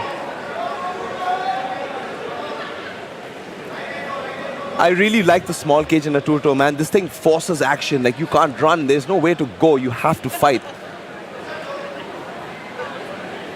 As I keep saying, this is the toughest part of MMA. Yeah? The cage wrestling, it might not look like much, but guys, just if you ever do have the chance, go to an MMA gym and try exactly this. See how long you last.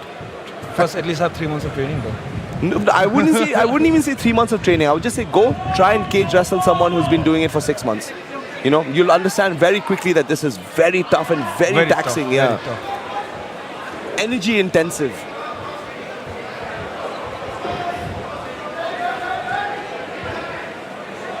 Both guys sizing each other up. Now he keeps his guard down. That's something Yeah, I've his just hands are a noticed. little too low for my tastes. Like, He's not careful with that. There's a possibility he might get struck really yeah, hard. he might get and, kicked in the head is what I'm wondering. Very likely. This is something I'm noticing right now. There's a bit of a size difference. Beautiful shot, but beautiful takedown defense as well by Ongsen. Yeah, I think you're referring to the fact that Ong Seng does definitely look like the bigger Yeah, fighter. he does look like the bigger fighter. He does actually feel like the more experienced fighter as well. Yeah. He stopped all of Nada's takedowns. Sorry, he stopped all of Nanu's takedowns, defended well. And a little bit of showmanship. Yeah, right a little bit of there. showmanship here by Aung San. I love it. He put a good. Fighting is a performance, right? It so is. you perform in every way you can. I mean, Entertain. definitely MMA is a spectator sport. Yes. So you do have to bring in these elements of, showmanship, Theatrics, pageantry. for the overall entertainment Yes. of watching combat sports. If it was just the fight by itself, Yeah. it wouldn't be the spectacle that we want it to be. That's Jumdar Daipodi on Nanu's corner. Giving Even him a name advice. to watch out Yeah. for.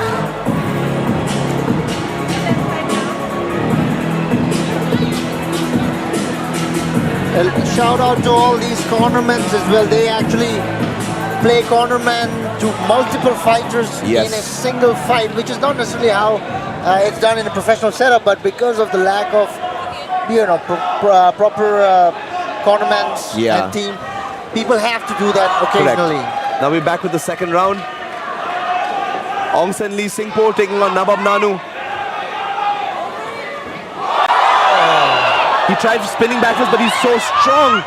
Nanu's unable to take him down. He just shucks him off. Aung San is very strong, and you can see like the size is making a huge difference here in this fight.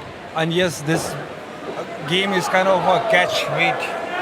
Again, Nanu has his- Nanu made it to 62 and Aung San didn't make it to 62. Oh, he missed weight. But even though he took the fight. That just shows warrior spirit, man. I mean, I know, sometimes fighters, like when their opponents miss weight, they have to rethink their entire strategy. But I really admire guys who take fights, even though their Yeah. opponents have missed weight. Like, This is what fighters are about. yeah, the warrior's mentality, man. But having said that, going to like wrestling is going to be a little difficult for Nanu, I feel like. Yeah, I mean- weight advantage, if the skills are equal, Yeah. the weight advantage will And always it's not be- just that also, it's because Aung San didn't have to cut the last few pounds or the last few kilograms, right? You haven't depleted yourself to that point where Nanu did. It looked like that was a clever move by Nanu. Nanu tries to go for the ground again. It's difficult Yeah, for it's him. difficult. His takedown, Aung San's takedown defense is very good.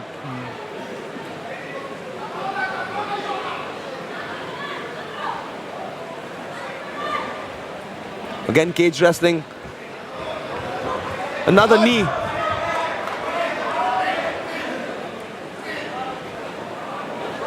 Aung San. Oh! That's a beautiful shot by Nanu. it looks like Aung San is saying that didn't actually do much damage to him. I mean, you can smile and say all you want, but you got cracked in the middle of the face, and he's coming back with his own right hand as well. If it hurts, right? Right? And no, and that just means you got hit in the face. Oh, that was a beautiful body shot by Aung San. Uppercuts on uppercuts. Nanu resists it.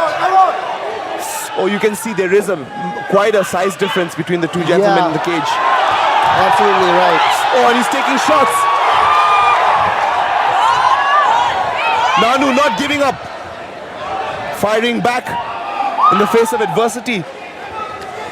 Nanu's stance, like I said, is very unorthodox. That was a nice counter left by Aung San. Aung San's movement, if you see the forward movement, is very measured. Yeah. Technically, he's definitely more proficient. Yeah, he looks like he's a little bit more better trained at this point in his career, Exactly. Beautiful leg kick by Aung San. Okay, keep going back to Nanu's lowered guard. Yeah, he's fighting with his hands up. That's also because he's getting kicked to the body. It's difficult, right? Like, what do? Do you protect your head? Do you protect your body? Do you protect your legs? Like, it's these three parts of your body that you have to really be careful about. True. Oh, he's just taking another. Oh, he's taking a beating at this point. Of the, And that's saved by the bell. I think it's fairly clear who took this round. Crowd loves Aung San's performance. The crowd is going crazy at the moment. Yeah, Aung San's a bad dude. Like, he's going Definitely there. put up a very measured, very calculated. Ass kicking, I feel bad for Nanu. He didn't have to cut the last few kilograms, and it's showing in this fight. The last few punches that Nanu threw, all flying Yeah. out. Those kind of punches make you more tired than throwing a Exactly, technical yeah. punch.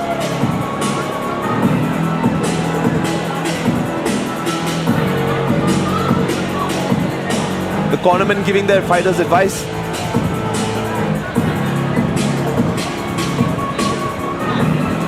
Aung San's ground defense is good, boxing is good. His takedown defense is very good. He hasn't been taken down a single time. In fact, every time Nanu's tried to take him down, he's reversed the position and put him up against the cage. Just basically almost just shucked him off, you know. Referee says the time is up. He's probably been having a bit of an issue saying that, you know, the break time gets a little extended. Inadvertently, he's probably not very happy with that. Both guys have their mouth guards in. Here we go.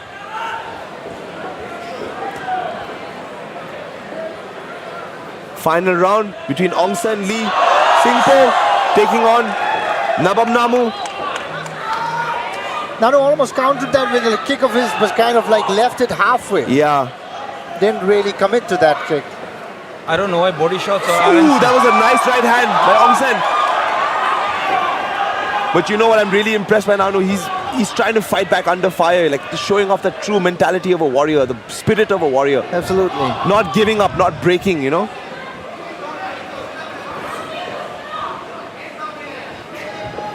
Aung San stalking Nanu here. You know what I would like to see, Prem? I would like to see Aung San cage cut a little bit better, maybe lateral movement and pin Nanu up against the cage. That's where he can just like unleash shots. Nanu tried some fakes, Aung San unfazed, no flinching. Ooh. Did I say body shots when it started? Yeah, I could hear that on the commentary table, yeah. Sounds like someone hitting a slab of beef, you know. It's very clear Aung San is the bigger, stronger fighter in there. Absolutely. He's got more power. He's definitely the more proficient fighter at this point. And what's happening is every time he's hitting Nanu, Nanu's feeling it, right? But every time Nanu's hitting Aung San, he's just like sort of waving it off and coming forward again. And if you see, he's using his movements very economically as well. No, Nanu's fighting smart now. He's getting caught up against the cage. It might be a little too late for Nanu to actually do anything at this point. He's got to go for it, whatever little time he's left. Nanu is the amount of energy Nanu is saving right now. I feel like in the last few moments he's going to go all full brawl. I hope so, because he really has to do that. He has to do that. Because Aung San is definitely ahead on points for sure. He's definitely ahead on points, ahead on damage, ahead on control. So if it's something that Nanu plans to bring to the game, now would be the time. Yeah, he's got to let everything go now.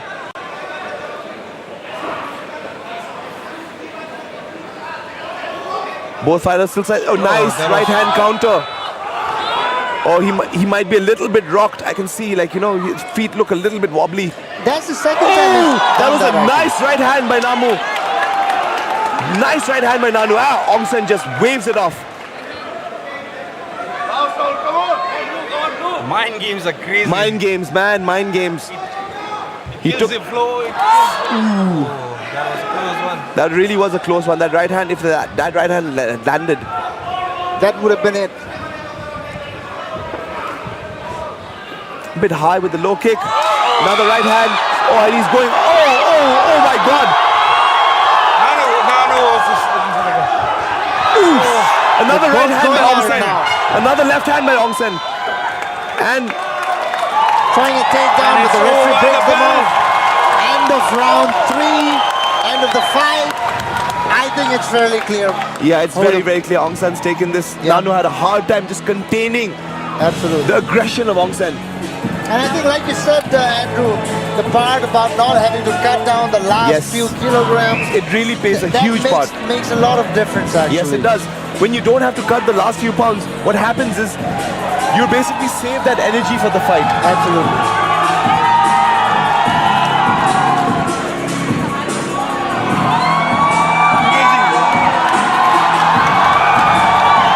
As we can see in the replay, Aung San dropping some bombs. He's on the cage. Very impressive performance by Aung San, I must admit. He's fairly confident in his victory. Yeah, he is. He's won the fight. He knows it. He knows that. Having said that, big ups to Nanu for taking out the fight like a fighter. Yeah. Not making excuses. I mean, it's very clear. You can see that there is a size difference. But then again, I always say, right, if you're able to cut to the weight class, that's the weight class you fight in. But Aung San not able to cut to that weight class, it's a little iffy for me. But hey, props to Namu for taking the fight. And now we go back to our announcer. Ladies and gentlemen, the last amateur bout of the evening. the winner by unanimous decision is on the red corner, Singpho. The people are happy. Hong Sing did justice to his hometown tonight. He really did. He showed off a very impressive skill set, very good takedown defense, excellent hands, and was very aggressive throughout the fight, looking to finish the fight. Very impressive win by Hong Sing. I'm very impressed by him, man. And with this, ladies and gentlemen, As you can see in the replay, oh, that was a nice right hand by Nanu, and that just barely phased Hong Sing. Barely phased him.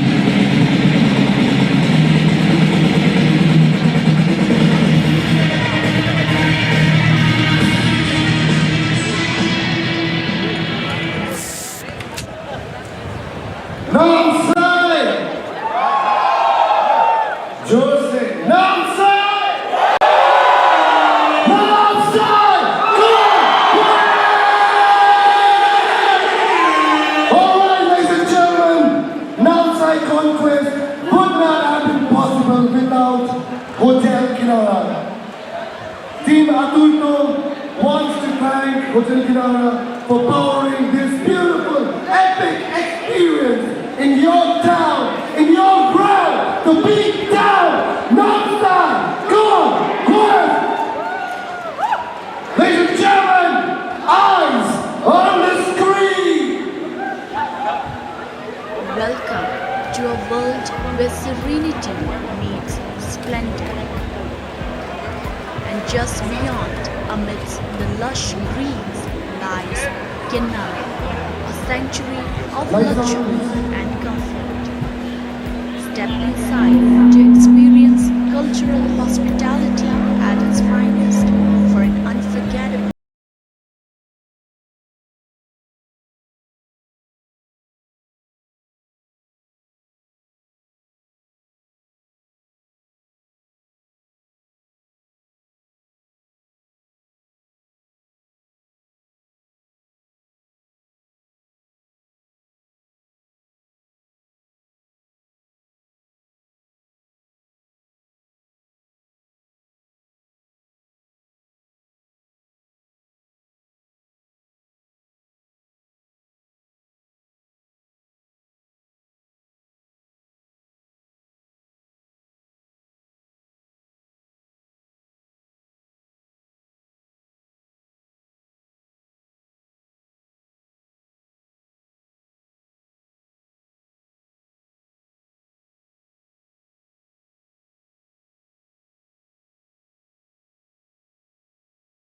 Can we have a big round of applause for Kinara? Joseph! Alright, guys. Break banta hai. We need to take a 15-minute break. And after that, we'll be starting the semi-pro. Tab tak 15 minutes ka break. Alright, ladies and gentlemen, we'll see you in 15 minutes.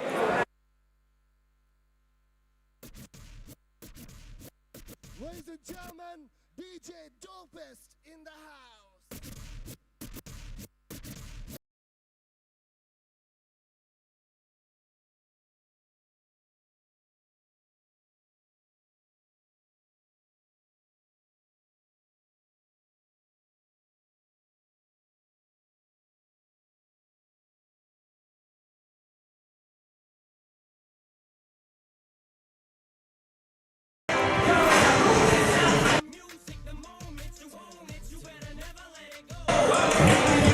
Our viewers at home, just to keep you posted, ATURTO 2.2 is not over yet.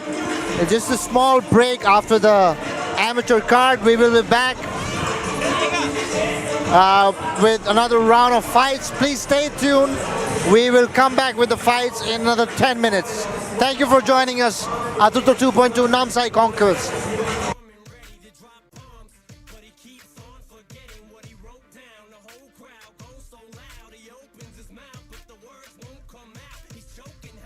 Everybody's choking now, the clock's run out, time's up, over, loud, snap back to reality.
addicted to the thrill. I'm ready. It's a dangerous love affair. Can't be scared when it goes down. Got a problem? Tell me now. Only thing that's on my mind is who's gonna run this town tonight.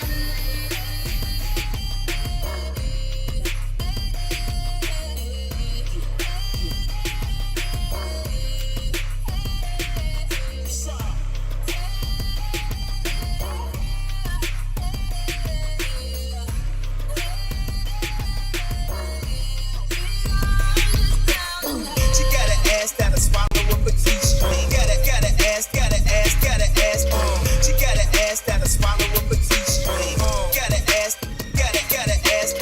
She got an ass that'll swallow up a T-string. Got an ass. She got an ass that'll swallow. She got an ass that'll swallow. She got an ass that'll swallow. She got an ass that'll swallow up a T-string.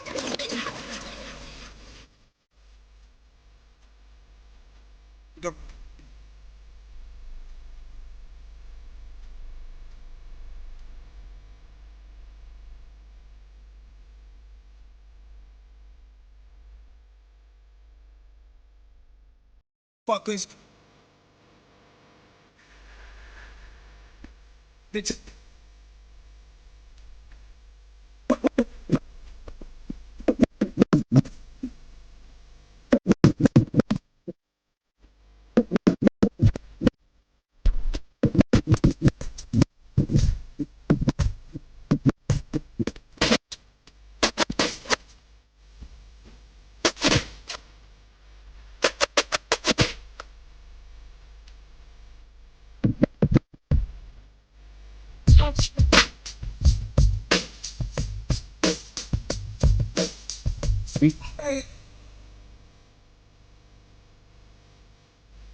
Touchless dealers, rock top riders, they got 255, instant players, platinum diamonds, East. Yeah.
Like a flood to your tits, like a bitch for your Jimmy in the city. Sweet sunshine state for the palm ass history. The state waking up upon the day for history and pimp speed. On a mission for them greens. Big money making machines, serving fiends. I've been in the game, but big niggas making rap tunes. Everything money was putting tattoos. I was 95 when I dropped. Watch me down the shop, looking like a it's all good, through the able to play. Your city is the bomb, your city making play. Pull the finger and feel the same way. Drink the deal, but y'all are on our year.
over.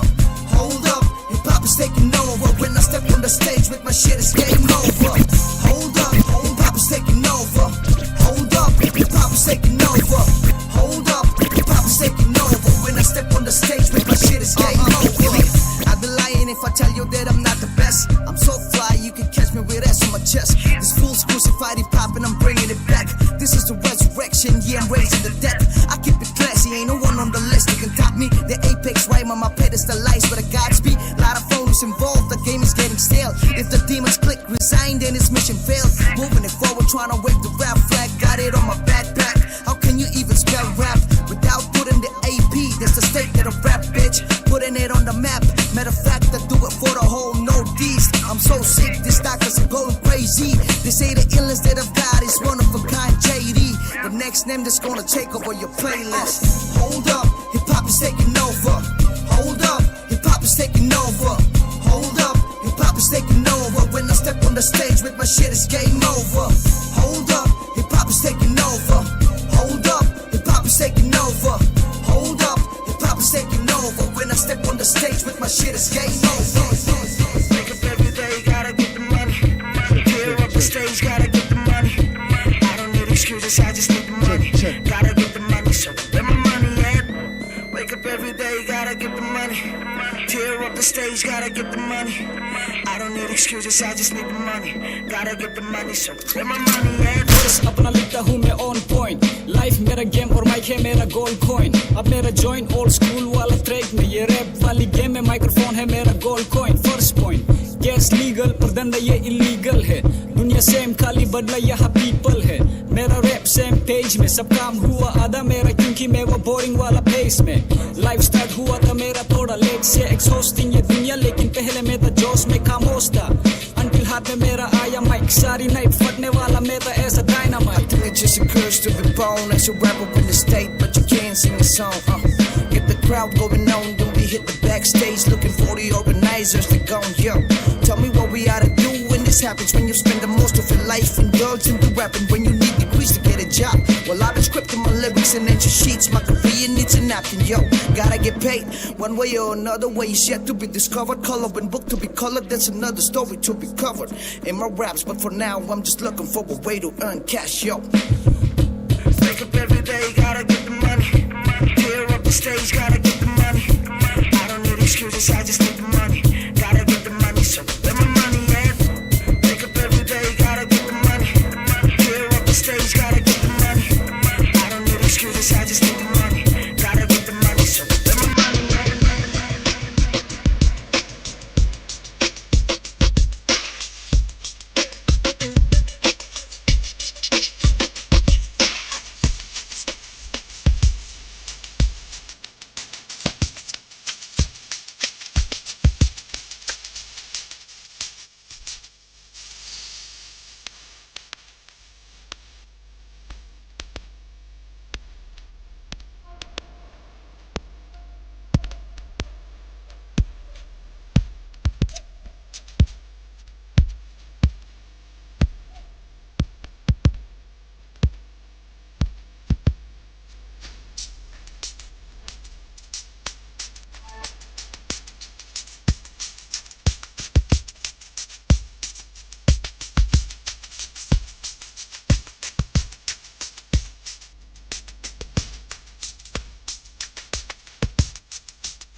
check.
Ladies and gentlemen, हमारे commentators खो गए हैं.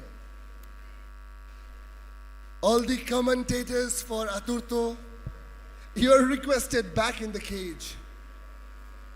All the commentators of ATURTO, you are requested back in the stage. Till then, ladies and gentlemen, DJ Dopest.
are better all of the time.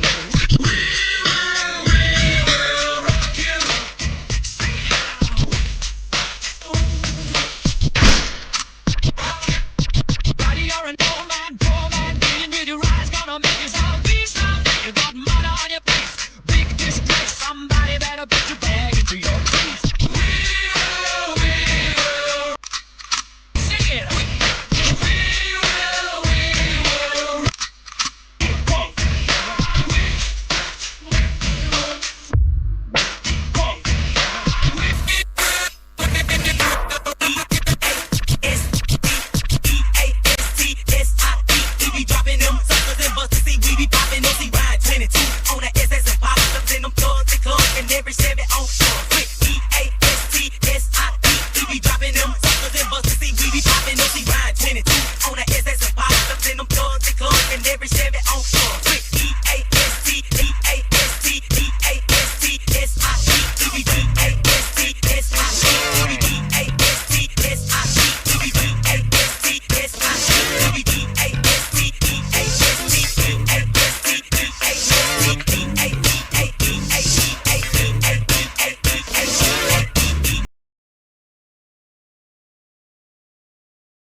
Todak Doi to the screen, please. Todak Doi to the screen, please.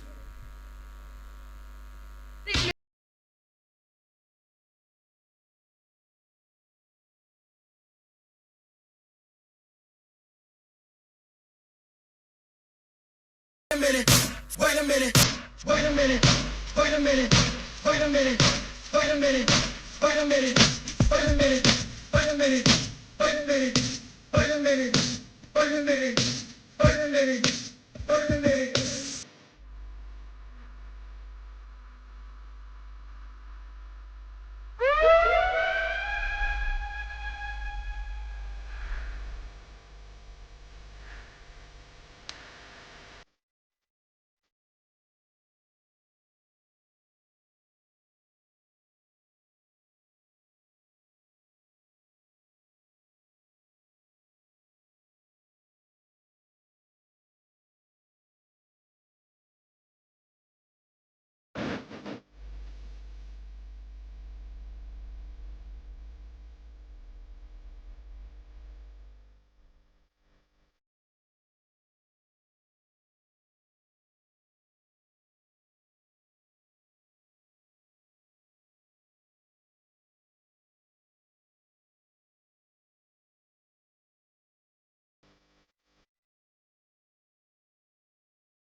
Something's only the bullet. Something's only the bullet. Something's only the bullet. Something's only the bullet. Something's only the bullet. Something's only the bullet. Something's only the bullet. Something's only the bullet. Something's only the bullet. Something's only the bullet. Something's only the bullet. Something's only the bullet. Something's only something's only something's only something's only something's only something's only something's only something's only something's only something's only something's only.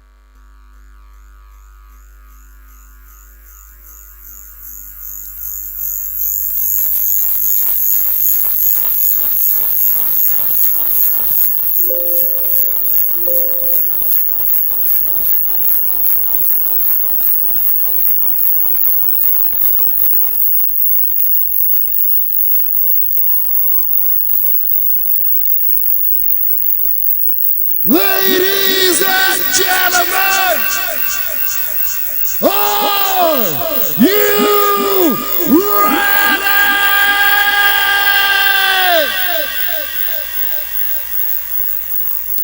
Ladies and gentlemen, this is ATURTO 2.2 Namsai Conquest. And now, David. And now I would like to request to showcase for you all these semi-pro fighters tonight here in Namsai.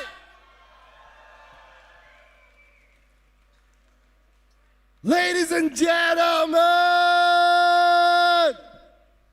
one time. Are you ready?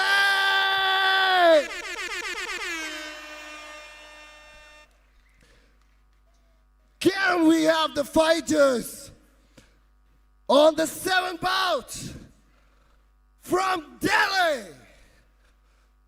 Cal Laghosan.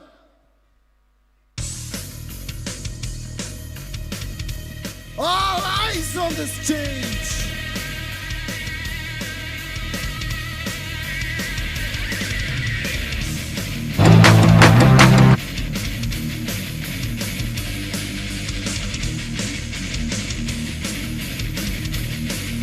And Simran Gogoi.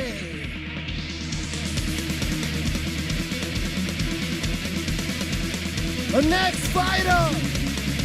Okie dokie, dokie dokie, dokie dada.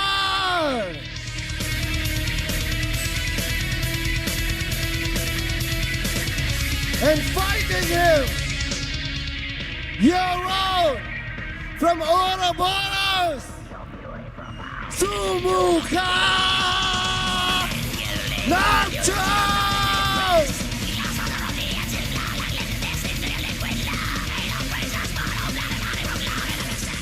Ladies and gentlemen, bringing Muay Thai to Namsai, Suleiman.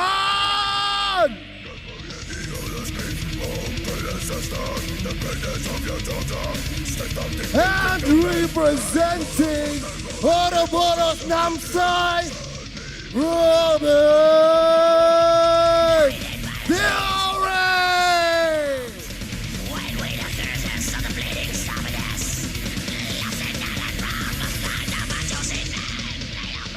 all eyes on stage for the co-main event. Kisan, Bareh.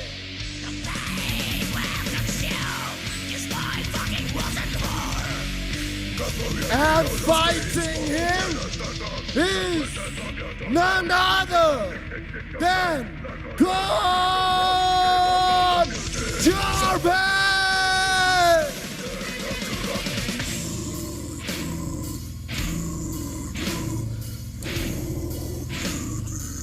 If I may have your attention, please.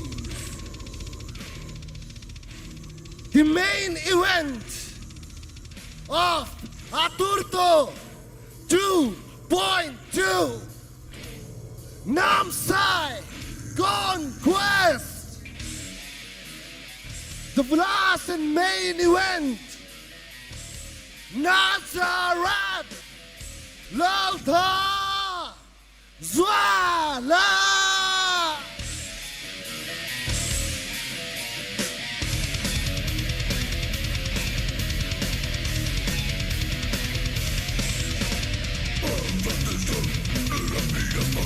And fighting him, your own boy, all bent to the king, Jowkhum Dili.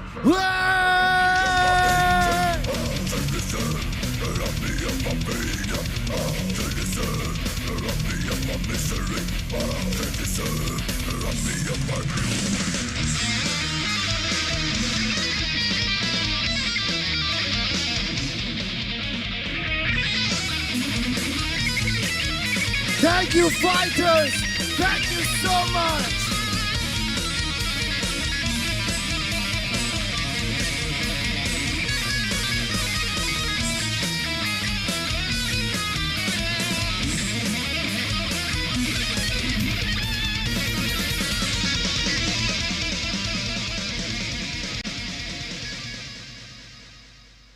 Namsai. Hello. Namsai. Hello. All right. Namsai. Hello. All right. Namsai. Hello. All right. All right. All right.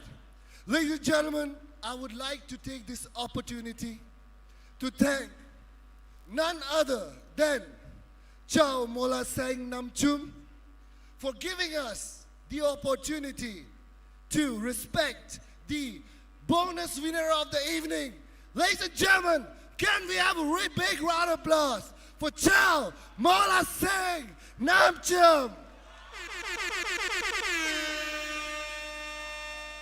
With that being said, Namsai? Namsai? Are you ready?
that we have Poi Pee Mau versus Saviran Gogoi. It's a bantamweight bout.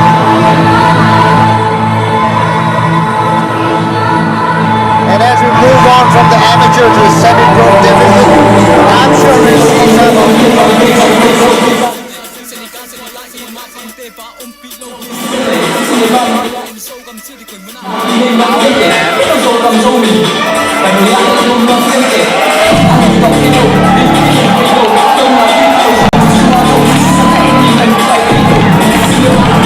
We were talking to Singpho this morning.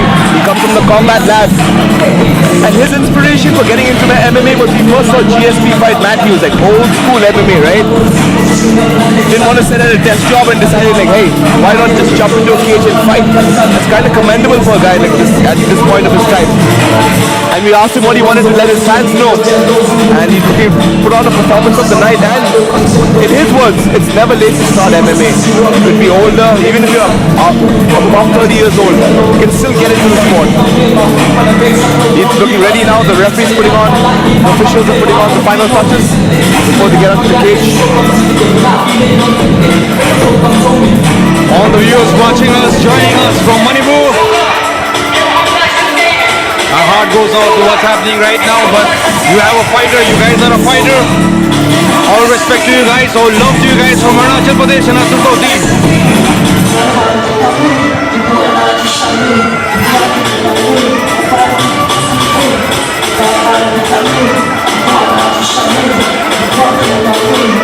Singpho training out of the combat lab in Delhi, one of the premier gyms in the country as well. A very good ground game, good striking, good game planning. Like these guys are at the forefront of Indian mixed martial arts.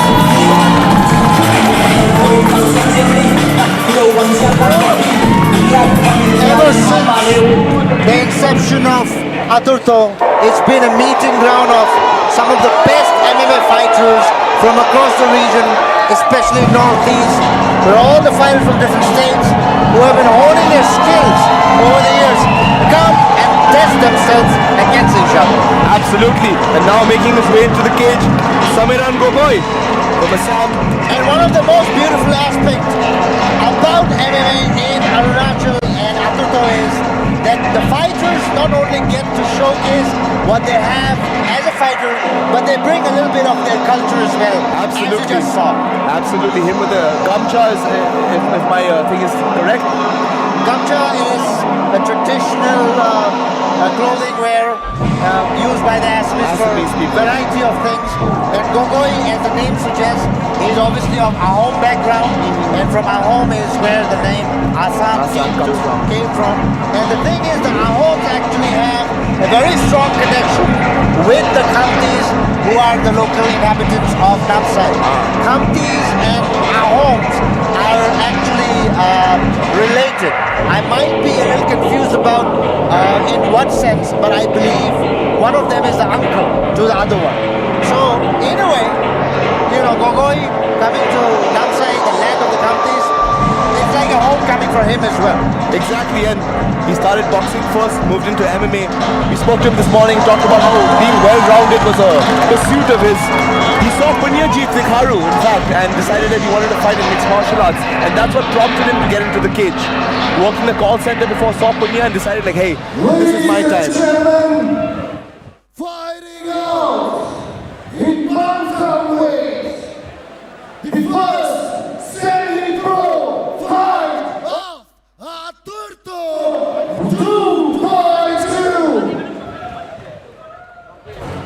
from the combat lab, Bareh.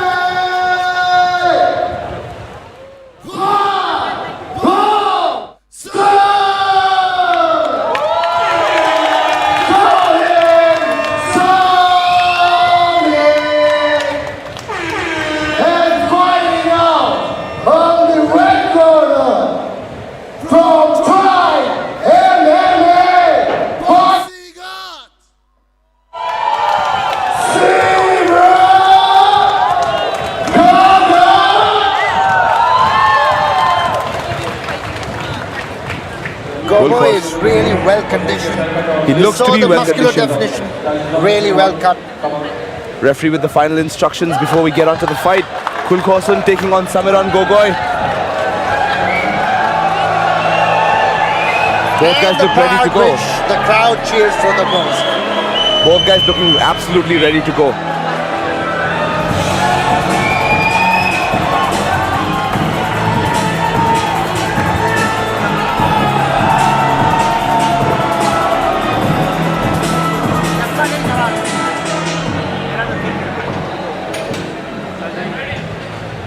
Final instructions by the referee. Here we go, ladies and gentlemen, the semi-pro bouts. You've got Samiran Gogoi taking on Kulkosan. Kulkosan showed a very good display of sprawls and takedown shoots just before the match started. So somewhere he might be taking the game to the ground. Samiran comes from a boxing background, so he might stand and bang a little. Yeah, it looks he's like... very apt with MMA and BJJ. Yeah, no doubt about it. We talked about being a well-rounded fighter, right? Like improving his ground game as well and becoming basically what a modern mixed martial arts fighter should be. Beautiful head kick. He's looking to take Kulkosan down. He's got a single leg. Kulkosan has the reply for that. Doing the right things. Very smart. He just runs him down. He takes him down. But you know what? My only issue with that is he used a lot of energy. Something is wrong. I think he's heard something is wrong. I think he might have hurt his shoulder there. Something self-inflicted, I think. So yeah, something self-inflicted. I think something is badly wrong with him. He's up, but he's taking a lot of punishment. Beautiful calf kick by Kulkosan, basically sat him down again. Samiran Gogoi has got to get his wits about him. Maybe in the scramble, a headbutt or something like that. Oh, he's looking really bad right now. Something is wrong with Samiran. Definitely something is wrong. I believe it's the left shoulder, I feel like. Ooh. He's looking very vulnerable right now. He's getting pounded on, Sanju. He's getting pounded on. Kulkosan's just looking to like take him out right now. I believe it's the left shoulder, if I'm not wrong. It looks like it. There's something seriously wrong with him. Last two takedowns was like he was stirring, Kulkosan was stirring around with Samiran, which is not very something that you see in the semi-pro bout. He's going for a leg lock. Samiran has in a very good position. He's going for a toe hold. Let's see if he can get that. But I don't know. That's a very tight spot. But Kulkosan, training out of the combat lab, obviously has defenses for this exact moment. Because of the self-inflicted injury, it might be a little sensible for Samiran to hold the game, take a little slow, recover, and then get back when he finds the opportunity. My only issue is we don't exactly know where the injuries happened. Exactly. Right? He seems to have recovered a little bit by now. I'm sure. No, but Kulkosan's taken his back now. I'm sure when the round ends, we'll probably get to see. Yeah, we'll have a better idea of where exactly maybe he's injured or. But right now, Kulkosan on top, now on half guard. Samiran's still doing the correct things. I think the problem with something like this, when this happens, is it totally throws off your game altogether. Absolutely, you come in with a strategy and snap, something happens, you injure something. Yeah, but what I really like right now is he's reversed the position. He's in top control, looking to land punches, and he does.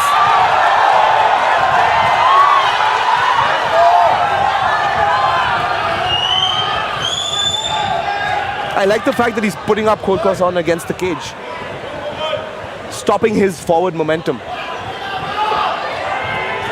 He pulls guard again. Oh, he's got a nice tight guillotine on him.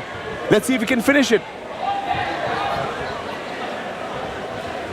Gives up the position, ends up in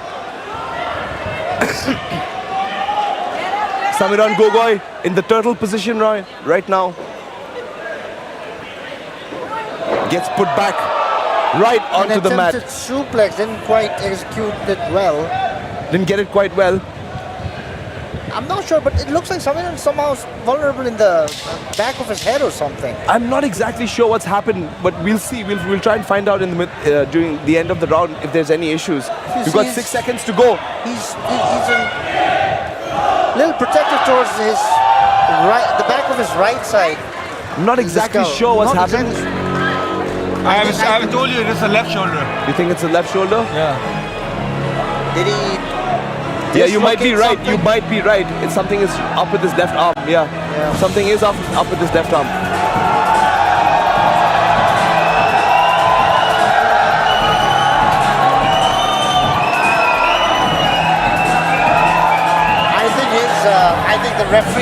So medical team is stepping in to check Referee if is we can carry going on to the fight. consult with the medical team. Probably think- get a I second think- opinion on this. I think it's for the best Very, as well very at this likely point. that this might not continue. Of course, most of the crowd is unaware of what's happening in that corner. Of course. Rather more focus on the other aspects of the The event. production. Yeah. I think the doctor will now have a look. I think if something is not right, something is out of place, if there's joint or bone dislocation, it's probably best not to continue. If it is a soft dislocation, I think so it can be popped back in. But if there's a tendon tear or something, it might be difficult to continue for Samiran. The doctor is taking a careful look at him. Got the medical Now team that's there. it. And the ref calls out the fight. Oh! The referee has And decided. this is a huge disappointment for Samiran and Tribe MMA. Injuries do happen, self-inflicted or... This is a terrible result for Samiran. We don't exactly know what's wrong. We'll find out as soon as we can. But what a disappointing result. You've trained for so long. No, you've taken no fighter wants to go out like yeah, that. no one wants to go out like this. This is just very disappointing on it. I mean, for him. But hey, Kulkarsan picks up a win against a very credible opponent. So good on him.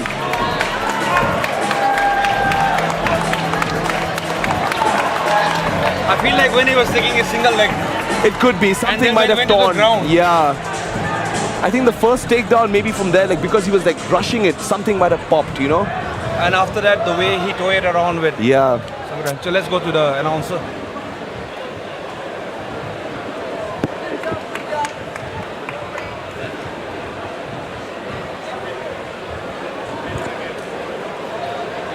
Disappointing, but nevertheless, it's a fight game, so anything happens. Probably the person who's most disappointed right now is Godoy himself. Yeah. The first bout of the Singhpho bout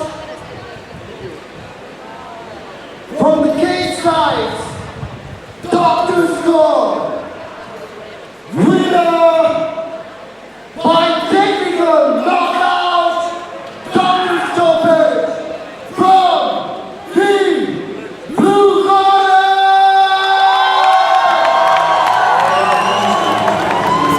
Does that Andrew qualify actually as a technical knockout or rather It's a TKO by injury. TKO by? Yeah, it's a technical knockout by injury.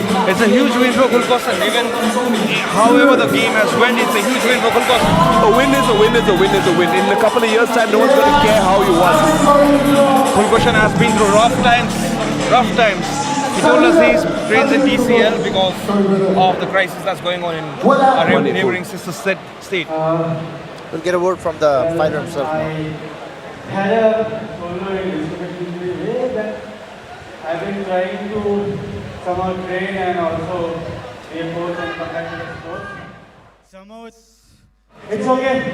I think being an athlete, being an MMA fighter, it's our duty to try.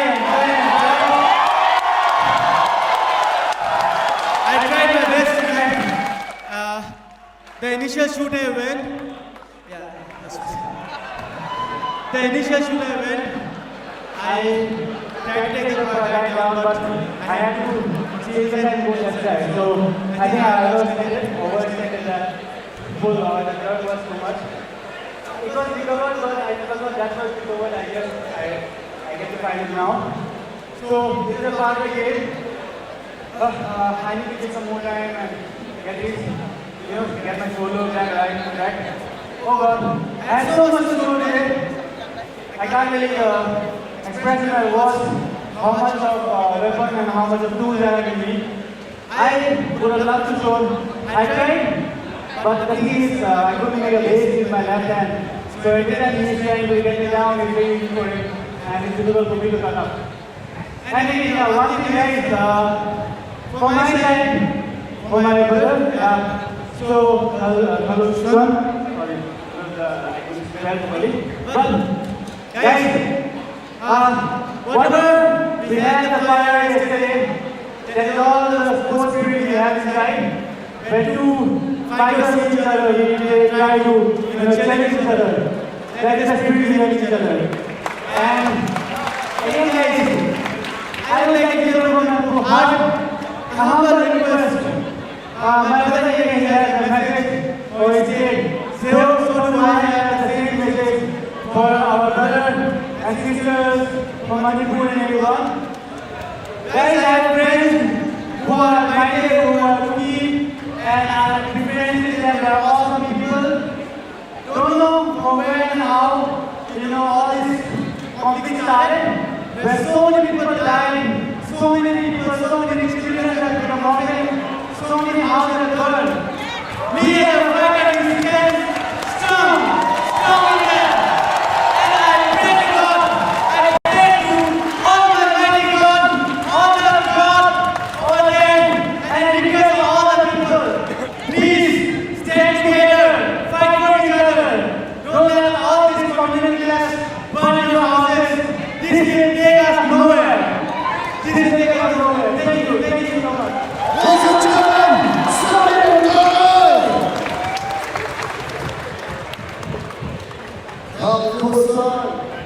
my dear brother, Zoe, you won the lab, you won the night. What do you want to say today? What I want to say is people are killing, people are dying, and this the conflict won, and usually even in the media says everything is bad and everything is back to normalcy. But secondly, I would like to say that how do you plan to burn something with fire when there is no oxygen? Ladies and gentlemen, we are the final. Go, Kisan!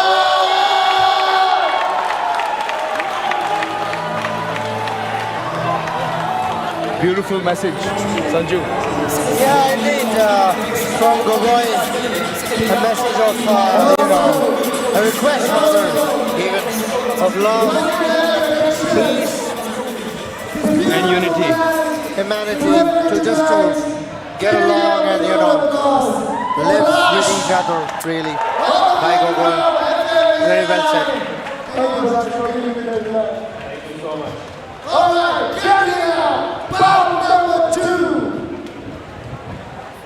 We got the second bout of the night. This is going to be Muay Thai. I love Muay Thai. Yeah, Prem. Ooh-wee! Let's go! This must get you up in the morning, huh? Muay Thai. Not as much as I would have liked to. Oh no! We got Toki Darang taking on Sumukha Namchoom. So this is the fight the people have been waiting for tonight. Sumukha Namchoom, homeboy, versus the last minute replacement, Toki Darang. From Pasaigan, Delhi.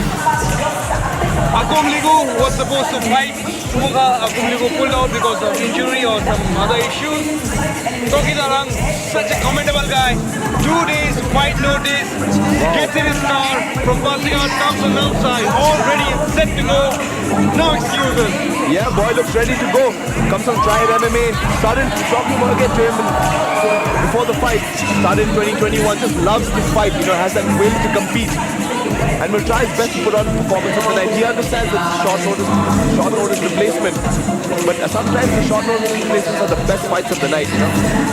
Guys can't plan for each other, so it's chaos. Absolutely. Because sometimes you have absolutely no idea what the opponent is going to bring. Yeah. You have touched somebody for weeks, and then suddenly the fight changes. You don't have any idea what this other guy is going to bring to the table. How much tape will you study in 2 days? So sometimes that leads to a lot of chaos. I'm waiting to see if it happens here. Last minute replacements are always dangerous. Always dangerous. You can never count these guys out, man. You They're know coming why? with Because the fire. other fighter, he always expects for one opponent and he trains for a particular fight. Exactly. And suddenly the other guy comes out with a banger and Toki Darang comes in with a bang. Yep. He's got a huge opportunity today. I get this feeling that the crowd is definitely going to go nuts now for the next. His opponent who's coming through the ring now, the local boy. Need I even say his name before they go nuts? You can hear the crowd, There ladies we and go. gentlemen. And the crowd That's goes the crazy power. for Sumukha Namchoom. You hear that? I hear power of local support. It's so loud in here. That's It's the so power loud of in being here. a homeboy. The kind of love and support that your people can bring to you in your own hometown. It's something to.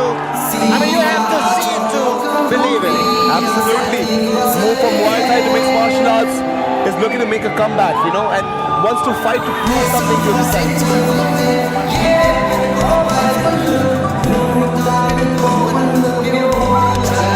Trains out of the Ouroboros fight team here.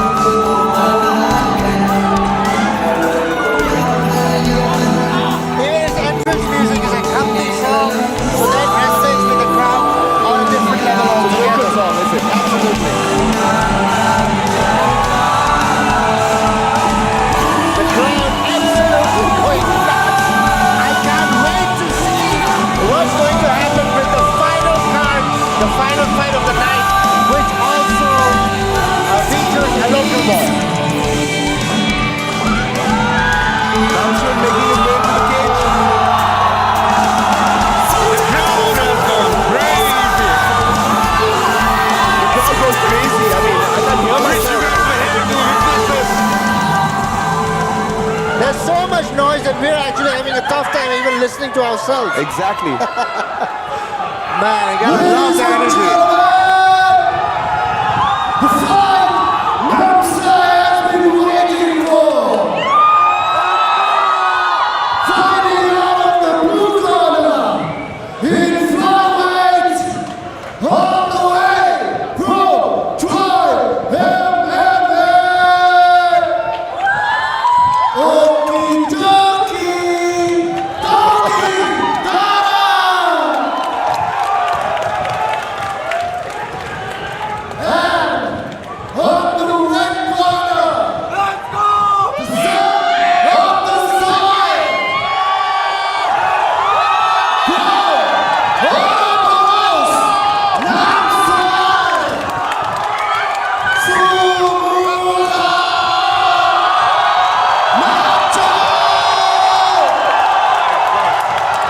The crowd has literally erupted. They've gone nuts for the local boy who's representing them and Namsai tonight in ATURTO 2.2 Namsai Conquest.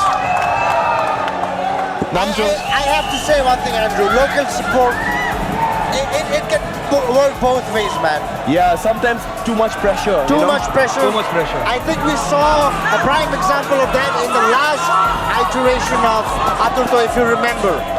Prem, the last fight in Pasigat. Do you remember the one I'm referring to? Yeah. All right, here we go, ladies and gentlemen. Toki Darang taking on Sumukha Namchoom. Nice leg kick by Namchoom. So Sumukha has come back from. Oh my God! What is that? Toki pushes Sumukha up against the cage, looking to take him down. Sumukha with excellent takedown defense.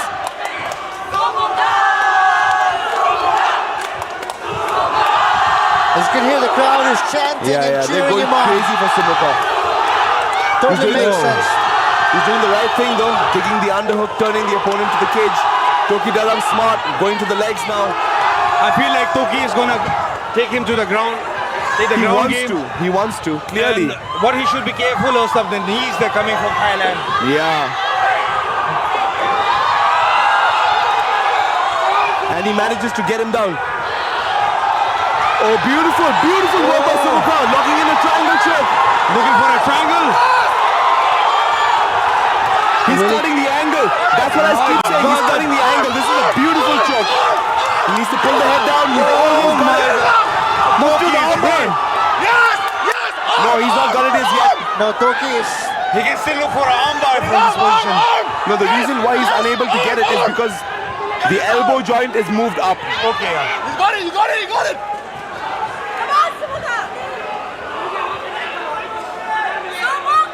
That came really close, but I think... It did. He's still fishing for a triangle choke though. He's Back got a to head triangle again. It's a head scissors right now. Oh yeah, he's got a triangle choke now. Is it in? It's almost in. He needs to turn. He basically needs to use his left arm to snake it below Toki's right leg.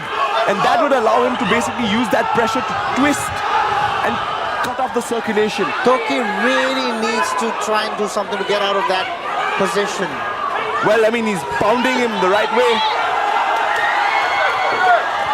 Namchoom is making small technical errors which is allowing Toki to essentially punch him down. He needs to turn his body towards his left side, use his left arm, go underneath and grab Toki's right leg. So he can twist and turn the angle on the choke. That's exactly how he's going to finish it. He's got it very tight now. Even Toki is in a very tough position right now. Nuts. They want Sumukha to finish this fight now. But we've got 1 minute 20 seconds to go, so it's quite a bit of time for Toki to be stuck in this triangle choke. Toki needs to get out of this position urgently if he wants to make the round. And he's doing exactly the right thing. I think Toki, instead of he's going to get out of it. He's going to get out of it. You know, counter it with the right, the shots. I think he needs to just get out of this position. Yeah, honestly, so I think that's basically his submission defense is a little lacking right now. Yeah. What Toki needs to do is he needs to start moving towards his right. Keep turning so that at least the shoulder pops out, which is exactly what he did. Great work by Toki, and now on top, looking to rain down punches on Sumukha. This is what we were talking about, right? Short notice fights. Toki is looking for the ground impone. He's not looking for any technical he's on mount right now. This is bad for Sumukha. He's got 30 seconds to go. He's got to hold on here. That must have been exhausting for both of them. Mighty tasking. Yeah. I'm telling you, it's extremely exhausting to have a submission locked in and not be able to finish it. You've spent so much energy trying to finish it. Exactly. You've got 15 seconds to go. Reverses the position.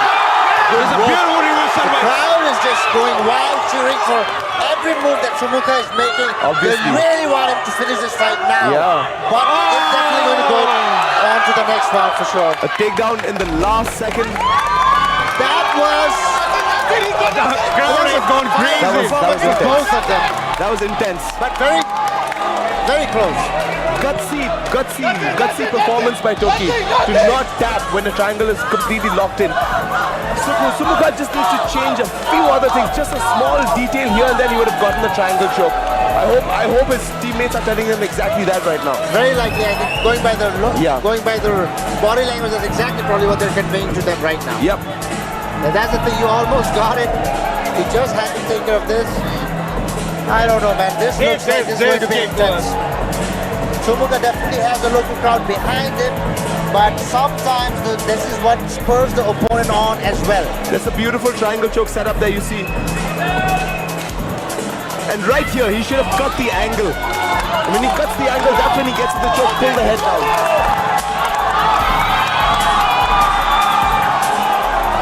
The crowd is so loud right now. Hear the bell like, I can barely hear you guys. Yeah, that's because the crowd, the local crowd is really behind Sumukha on this one. And it's understandable. But for all the pressure there, by the way, Toki is really doing well. That's what I said, like he got gutsy performance. He gutted out that submission. Oh, and Sumukha with a beautiful right hand. He tried to look for a front headlock, but now it's put up against the cage. He's still doing the right thing. He's still got underhooks. He's got double underhooks now. Oh, but he gets chipped back down to the mat. Now Toki on top in Sumukha's full guard. Puts him up in his own corner. Again, if you look, Sumukha's trying to set up the triangle choke. You see him grabbing the bicep, grabbing the arm. He's trying to isolate that arm and basically get his foot across that. Oh, but did he land an up kick? Heel to the face. I think he did actually. Yeah, he landed an up kick, but Toki, tough as nails, dives into his guard.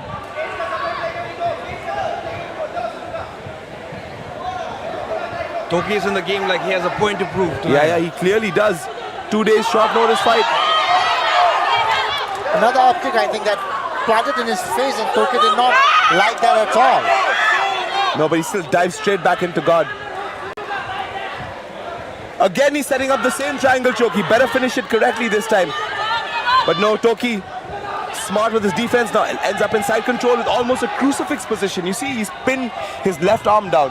Sumukha's left arm is being pinned by Toki. He'll look to isolate that right arm. If he can isolate the right arm and push it across his head, he can just start raining down blows. But Sumukha doing the right thing, moving straight back to guard, trying to regain guard.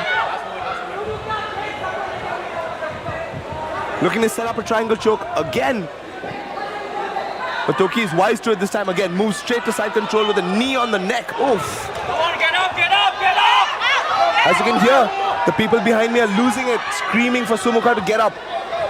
But at this point, I don't think he can. Toki is just putting on the pressure. He has his knee on his chest. Yeah, this is bad. Keeping him pinned in every way possible. I think that what happens is the crowd who doesn't actually understand the fight just sees that the local boy is pinned down and consider that as losing. But that's not necessarily the case in MMA. Although in this fight, he is taking quite a few shots, unnecessary shots that he should not be taking. And as far as I'm concerned, I think these shots will only tire him out. And look at that, Toki is now looking to take his back. Yeah. He might have an arm triangle. Look, he's landed up straight back to half guard again.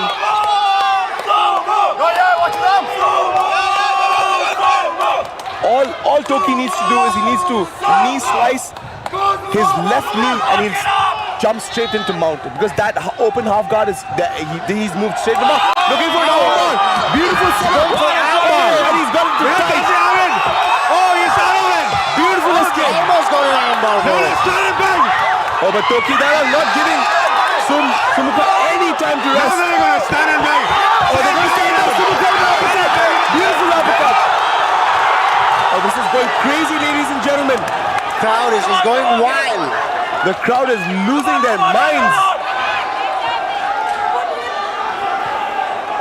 Sumukha got a little bit too eager and ended up on his back.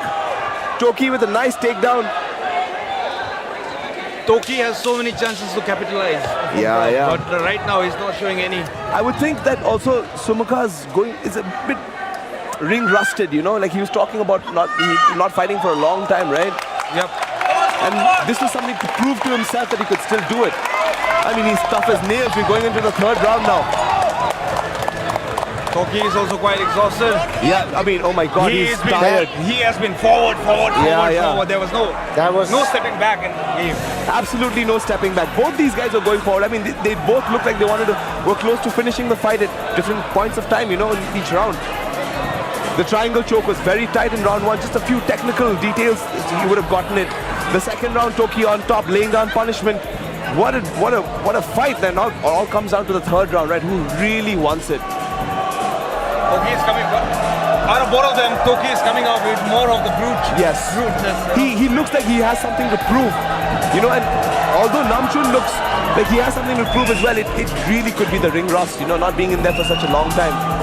I'll be honest, I'm a little worried about the crowd reaction if Namchoom happens to lose. That's all right. I mean, we're all civilized here. Coming back to But I have not seen this amount of passion for a local boy. They love their boy. Any of the previous iterations of ATURTO they absolutely love their boy. Pleasure of being a part of, They are really passionate.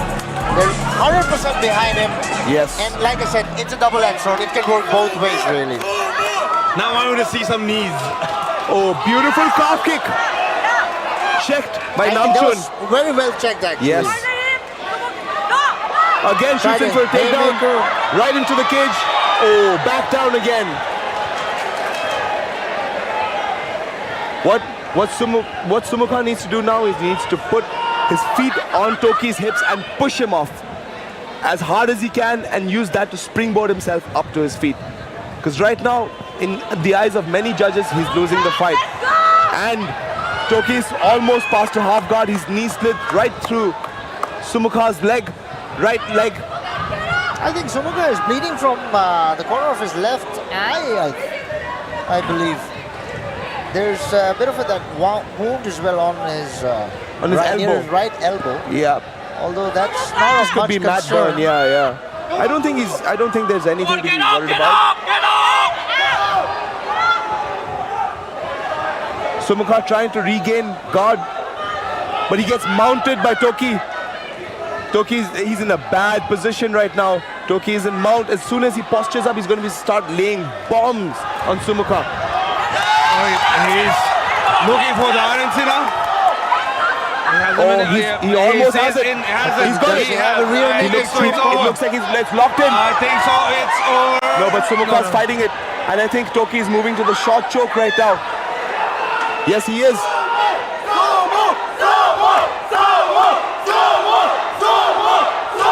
He's not going to tap out for sure, but he might pass out with this. No, he won't right now. So it's still on the chin. He still hasn't gotten it on the carotid artery as yet. See, he got out of that. Yeah, he got out of that, but he's still in mount and he's in a bad position. So how the rear naked choke works is basically both sides of your arm are jamming your carotid arteries, right? And it puts you out of blood. So here it was under his chin, it's just under his chin. So he was okay for that moment. No, what I meant was that with everything that's going on right now with the local support and all that, he would probably prefer to just pass out than to tap out. Oh yeah, absolutely. Right? I don't think he's going to tap. He's definitely not going to tap out next to his local crowd, for sure. Sumukha's a warrior, man. He's a real warrior. And he's trying his level best together, and he does. He reverses the position. Now he's on the advantage. He's got a minute, 30 seconds to go. He's got to finish this now. Oh! But Toki with his own triangle choke. It's like a taste of your own medicine. Yeah. He looks like he's got that locked in all right. Not really. So right now, his left foot needs to be under his right knee. So when you it basically forms a triangle, but he's out right now. Yeah. Let's stand and bang. Beautiful. Let's go, boys. Let's stand and bang. Stand and bang. No more going to the ground. I think that's what's going to boil down to. Namchoom's got a minute to go. Namchoom has got a minute to go. Punches and kicks and whatever. He's got to finish this fight. Toki takes his back again. Namchoom's got to let that go and turn. Come on, Sumukha, get up. Oh, he's taking a pounding here. Toki is in an advantageous position right now. Toki is in mount right now. You're up to the last 30 seconds of the fight. You can see his corner being very animated, giving him the right advice to get up. But right now, I think at the end of the third round, he's just tired. 20 seconds, that's it. Yeah, 20 seconds to go. He's tired. Unless Sumukha does something miraculous, I have a feeling the crowd might be disappointed. They will be disappointed, yeah. Toki Darang, my God, to come in on 2 days' notice and do this. What a guy. Absolutely. Beautiful fight by both gentlemen. I mean, both guys laid their hearts out, yeah? Maybe the crowd wanted to see something else. Singhpho, stand and bang. Singhpho is a fan of stand and bang. He doesn't feature the ground with that much. Yeah, that is there, but you have to appreciate the amount of technical expertise that takes and the amount of energy it takes away from you. All the ground and pound, man, this is not easy. Absolutely correct. That's why I stay away from it. But Toki, my God, like, to come in on 2 days' notice and put on a performance like that, to take it to someone like, Sukma, Namchoom. As you can see in the highlights, beautiful uppercut by Sumukha. But as soon as he started to get any momentum, Toki would shoot it and just stop it. You can see his corners being so animated to throw, and he's throwing the right strikes. But Toki just would not go down and just kept shooting on went for takedowns. This is the second match Toki has taken in the last moment, and it's the second match he has won on the last moment. We don't know if he's won or not, but I mean, I'd like to see the judges make the right call. It's taken a lot out of Toki as well, as you can see. Yeah, it has. They're both tired. That was a very intense fight. But Sumukha did show good skills. He did. He did show good submissions, good submission defense. But like you said, Andrew, maybe a little bit of ring rust. Yes, ring rust. The eighth bout of the evening, semi-pro bouts. The result is in my hands. In ATURTO 2.2, Namsai West. Judge 1, 29-28.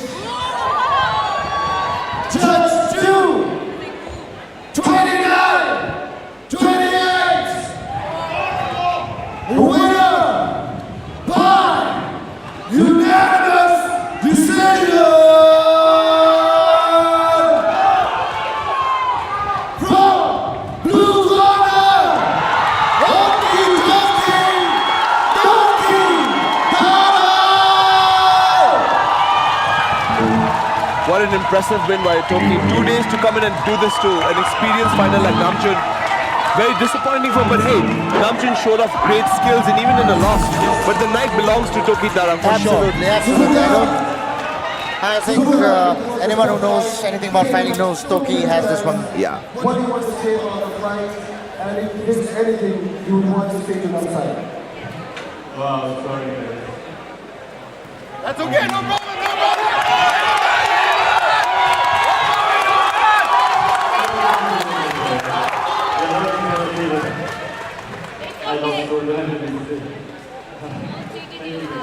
Oh, we'll get next time. Ladies and gentlemen, give it up for Sumukha! Comments. Beautiful fight, beautiful. Toki, last time passing at the Mizoram.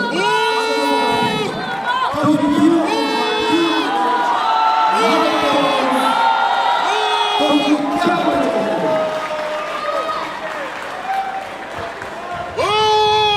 Warning down. Warning down. Warning down. Warning down. Okay, घर जाओ.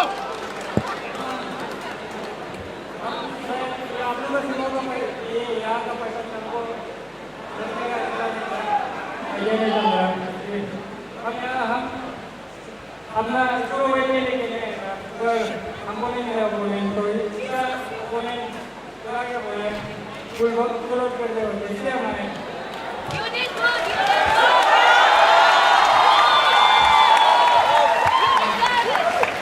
हम जैसे कि जो भी मेरा coach था उसी से है कोच समीर गोगोई जो मेरी फाइट कर रहा है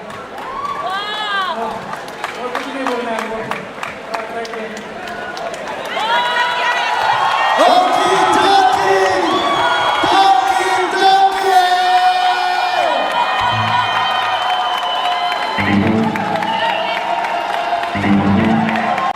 So the youngster boy takes it back home. On 2 days' notice. Alright guys. Guys, एक बार ये बोलना तो पड़ेगा हमारा आतुर्तो का मर्चेंडाइज लगा हुआ है वहाँ पे हम लोग को आतुर्तो का T shirt half pant water bottle खरीदना है तो वहाँ है okay okay alright with that said I would like to extend our heartfelt gratitude to Hotel Kinara who have powered ATURTO 2.2 Namsai Conquest.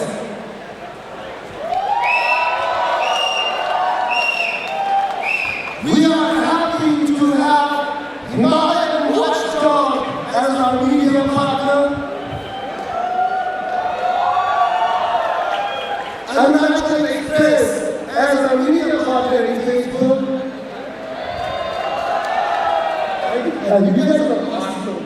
And of course, Go Arunachal to have helped us out to make this event in Namsai. Okay, let's go next fight. Ladies and gentlemen, if I may have your attention, please. We are bringing Muay Thai to Namsai!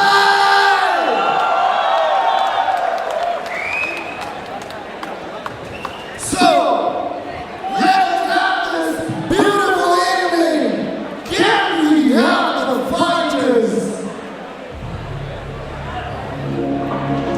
We got a Muay Thai bout next. I am happy we have both. You seem very happy, Prem. Yeah, well, you know, I think Prem and I, we love MMA, but you know, Muay Thai is a different breed altogether. Muay Thai is life, huh? Making his way to the cage. From Sam, wearing the gumcha. Oh my God!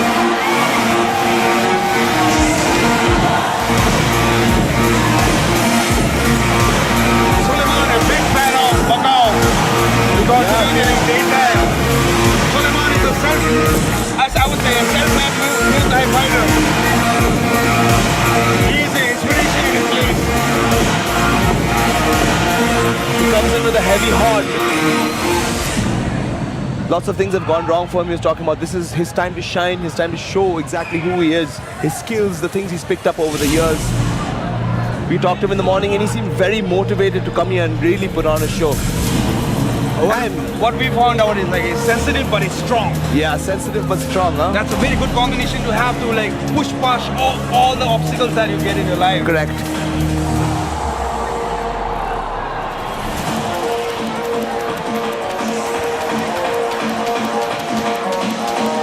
Somewhere close to Alexander Potan. He does mechanical work for a living in the daytime. Yeah. And then he grinds it out in the gym in the day and night. He talked about having financial problems and struggles, and now he's finally here pursuing a professional career. And we wish him all the best. When you don't have much and you give everything to a sport like a mixed martial or a Muay Thai, that means you're giving in your 100. And you know what I really like about this? I like the fact that it's Muay Thai in MMA gloves. Oh, that just makes it so sweet. And Muay Thai with no guards. It's bone to bone, shin to shin, blood to blood, sweat to sweat. Brutal.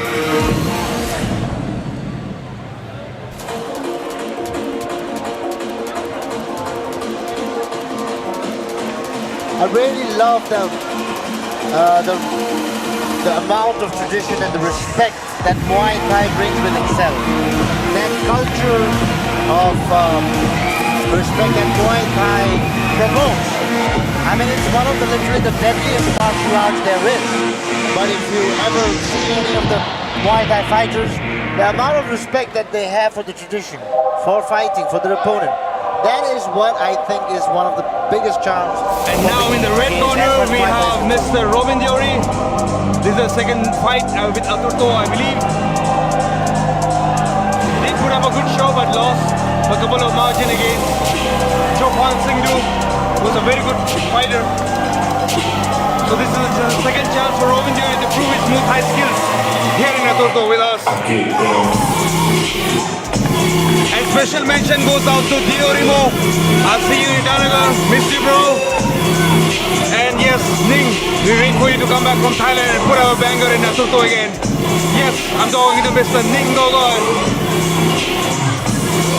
We talked to Diori in the morning and he talked about how he first found out martial arts through Kung Fu, right? And then slowly moved to kickboxing. And now he's excited to get into the cage. Like, he's looking to finish the fight. We talked to him and asked him, like, what are you looking to finish the fight with? He's looking to finish the fight with a head kick. And when a guy says that, like, you know, expect fireworks. He means business. Yeah, he means business. And you know what the beautiful thing is? Coming from different sport to Muay Thai. If you come from karate or kung fu to Muay Thai, you have certain unexpected kicks with you that a Muay Thai practitioner will not expect that with them. Absolutely agree with Prem on that one. You learn Muay Thai, you pick up the skills, but the thing is the base. The base of the martial art journey that you started with, it always stays with you. It always stays with you. And one thing I've personally noticed over the years is that anybody with a Taekwondo base in Muay Thai is lethal. Anyway, now we're on to cargo. Check on the mic. Ladies and gentlemen, fighting in super lightweight, fighting out of blue corner, from Lhasa,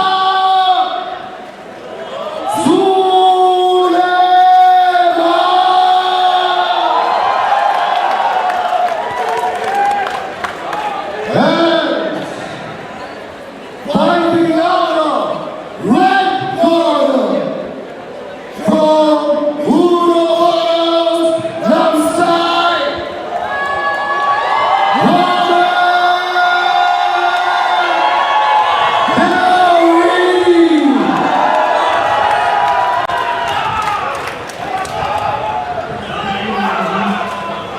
Final instructions of the referee before Suleiman and Robin Diori get into it. In a very anticipated Muay Thai fight. Andrew, Muay Thai with 8 ounces gloves is a different business. It's a different business, man. I mean, the brutality of it all is incredible. I love it.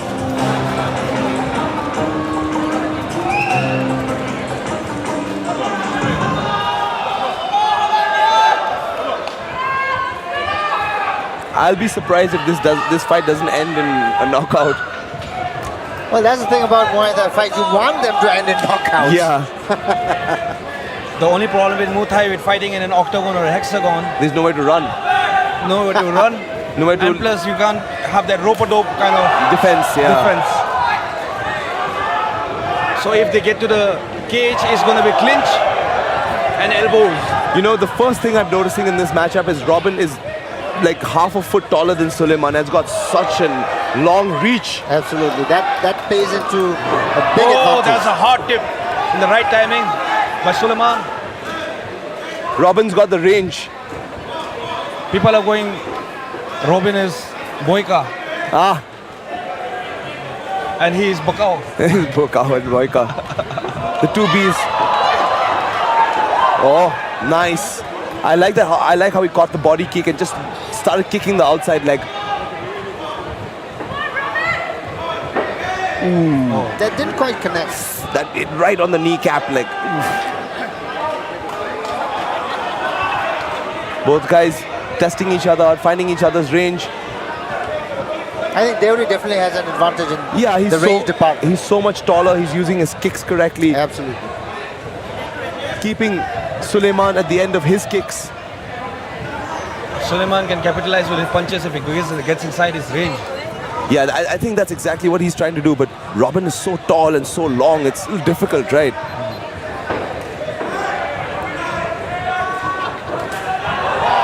Ooh.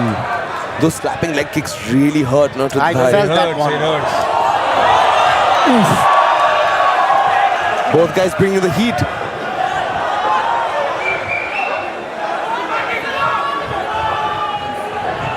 We spoke to Sulaiman and Sulaiman didn't want to rush.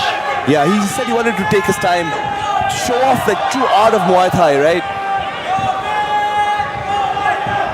Over the course of 3 rounds, you get to see his skills. But I'm sure he would like a finish if he got it, you know? Oh. Imagine if he had connected with that and Robin went down. I think he'd love that. So what I'm seeing is that both these guys aren't feinting as much and they're not setting their strikes up. They're throwing everything at maybe 1 shot or 2 shots at the most. That was a beautiful setup and a good Ligu kick. Sulaiman gets... That's a good look by Deori. Definitely got the better of Sulaiman right there. Sulaiman slowly opening up the game.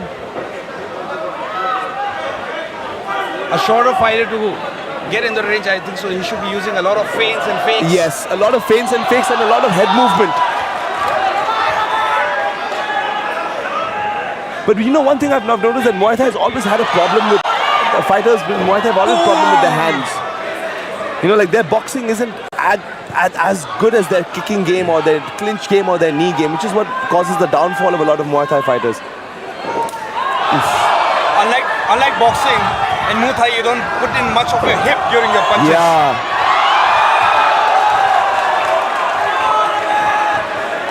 Robin getting the right timing to attack. Oh! That was beautiful! What a right hand by Sulaiman! Robin went down straight. Yeah, he dropped straight to his knees. That was an incredibly beautiful right cross by Sulaiman. Robin looks like he's okay. The referee waves him on. Sulaiman needs to rush in again and crack him with the same shot. Okay, almost there again. They both fumbled on this one. That was definitely not intentional on either party. I think 10 seconds to go here. A smart, a very gentleman thing to do. Robin holding his punch right in the bell. Yep. That was a very nice right hand by Sulaiman. I mean, he was right on the dot. You could see, like, you know, dropped him onto his knees. I think that was pretty much a textbook start of the first round. Yeah. It's kind of like they didn't feint too much. They felt each other out. They put in a certain amount of intensity, but saving the rest of it for most of it for the rest of the fight. They've got 2 more rounds to go. So Sulaiman definitely got a big score there with that knockdown. Yeah. That was a big one. There, you see that beautiful cross. You can see that again. This one was, I'm sure, Yeah, not this was intended by obviously, either of them. Just a But, fumble. Yeah, that happens.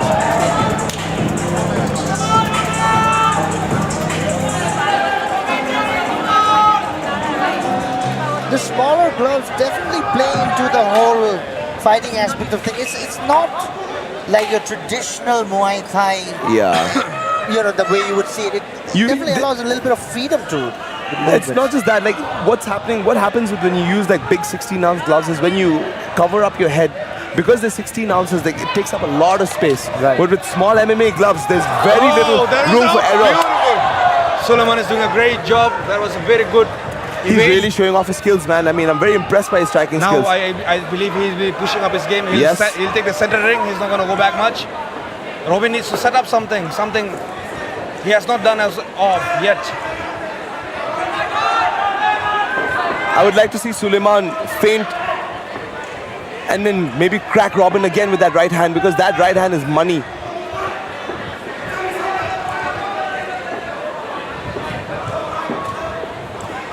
Suleiman trying to cut the ring.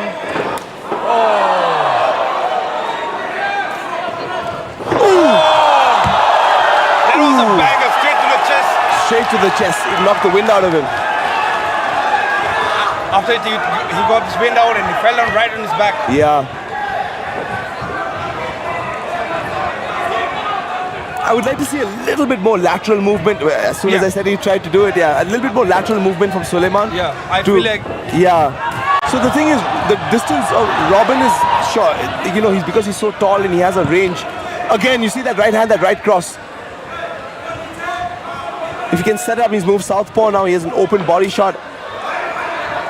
I like this orthodox and the opposing stance matchup. You know, it opens up so many attacks for either guy. Robin should just like fake and throw a head kick. I was just about to say, and he did throw it. Beautiful shot. Oh! Got him coming in. See, Suleiman did not have head movement at that. Oh! Beautiful knockdown again by Suleiman. Suleiman has the power. Robin, I don't think so. He's going to go and bang with him right now. That's one knockdown per round. Yeah. So far, Suleiman is definitely... It seemed like 8-ounce gloves, right? Yeah. These are 8-ounce gloves. I mean, it has a different feel. Diori has got the range, got the kicks, but Suleiman's got the power. Like, that's very clear. It's going to be tough for Robin to come back from this unless he drops, you know, Suleiman. Oh, but he's hitting with some nice right hands. Ooh, beautiful right hands. It's working for Robin now. I think Suleiman definitely got hurt somewhere. Oh, yeah. I think the body kick did it. I think so. He got rocked when he tried to stop the fight.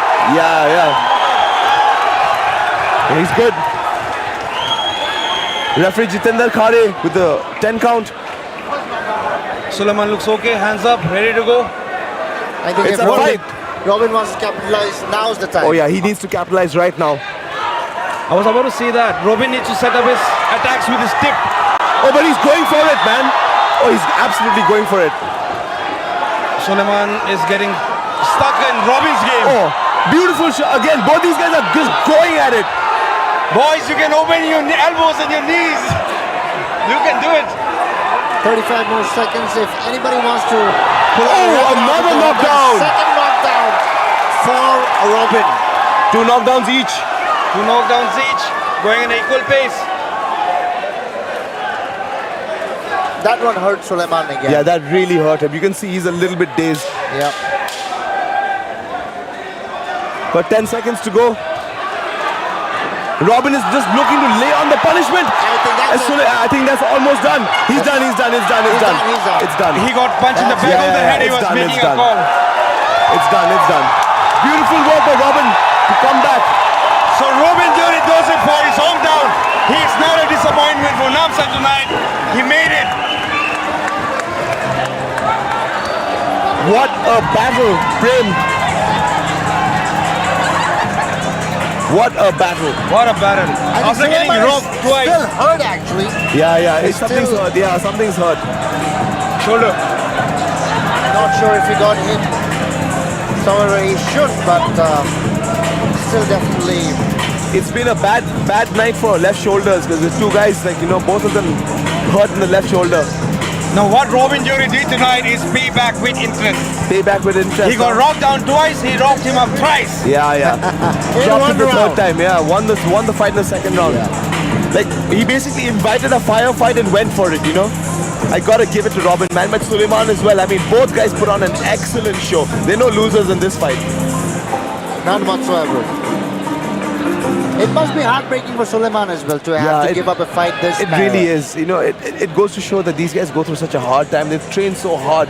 I mean, you have the heart to still want to go on with the fight, but your body just like, I'm done. Yeah, body's like, I'm done. I can't do this no more. Exactly. You know?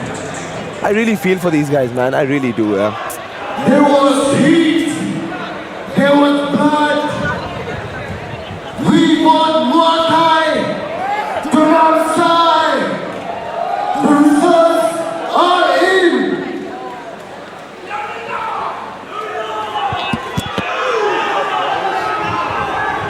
You are home. The results of the evening.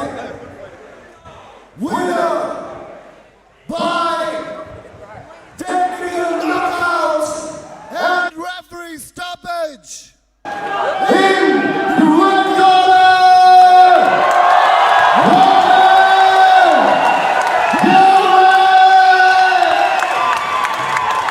What an amazing win by Robin Diori.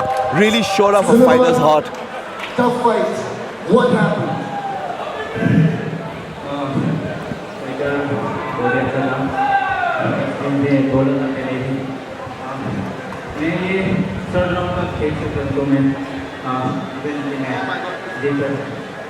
Shoulder के लिए तो पहले भी और खेलना है ये fight को एक बहुत अच्छा प्लेटफॉर्म है इसमें बहुत अच्छा गया और भी मुझे ट्रेनिंग करना पड़ेगा मेरा कोई जीत दिया अभी तो कांगला साहब ने दिया उससे मैं रिप्रेजेंट किया और कांगला साहब का कोच को बहुत बहुत thank you and same coach thank you so much Namsai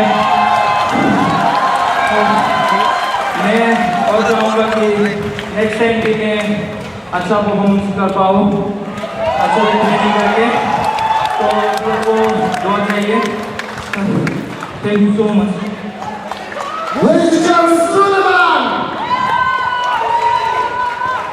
Respect being shown between both guys. Like I said, that's the aspect of Muay Thai which is really appreciable. Seriously. Thank you so much. But what a win for Robin. Robin! आज जीता है कैसा feel कर रहा है क्या बोल रहा है सबसे पहले thank you I'm just so happy thank you so much अपना होम टाउन में मेरे फाइट खेले गए हैं लास्ट टाइम 1.3 में हम टेक्निकली नॉकआउट हो गया था तो इस बार हम Madras where are you so much before I want to impress you I want to know winners और secondly मेरा team manager coaches defence manager Singpho सबको थैंक यू बोलना चाहता हूं हमें फाइट खेल किया था तो next my parents my family and my brother everyone thank you so much thank you Robin calling out to my Singpho alright thank you Robin thank you so much ladies and gentlemen Robin get away As one of the YouTube comments said, Robin came back like a bad dream. Really bad dream. Yeah, let me put something in it. As expect. Yeah, I mean, that was an incredible comeback. But now, we've got a featherweight bout in the co-main event of ATURTO 2.2. We've got Kisan Bareh from Shillong taking on Jarbin from Sumente. One thing I would like to say about the last fight. Robin has had Muay Thai fight in an octagon. I'm not sure about Suleiman. So when you get to the octagon and when you go to a Muay Thai fight, the pace is a little different. Very different. It's not the traditional pace you go with. Yeah. Very good observation. Tumin River, if you're watching this, we want you in ATURTO very soon in a Muay Thai fight. Train hard, brother. We'll see you soon. And again, the co-main event, ladies and gentlemen. We've got Jarbin, hometown hero, right? Jarbin is not a hometown hero for Namsai, but he's a hometown hero for Arunachal Arunachal. Pradesh, exactly, that's what I meant. And he's the uprising star of MMA. I promise you, I'll give my word for it.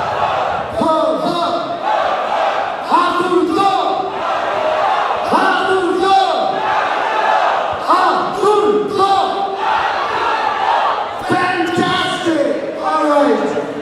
Guys, we're going to take 5 minutes of break. And I'm gonna come out a little, yeah. The only place in Namsai Bambas. If you want to have a good time, you want to go to Bambas. 5 minutes break, and we'll be right back. We're taking a break, ladies and gentlemen. We'll be back after 5 minutes. In the house.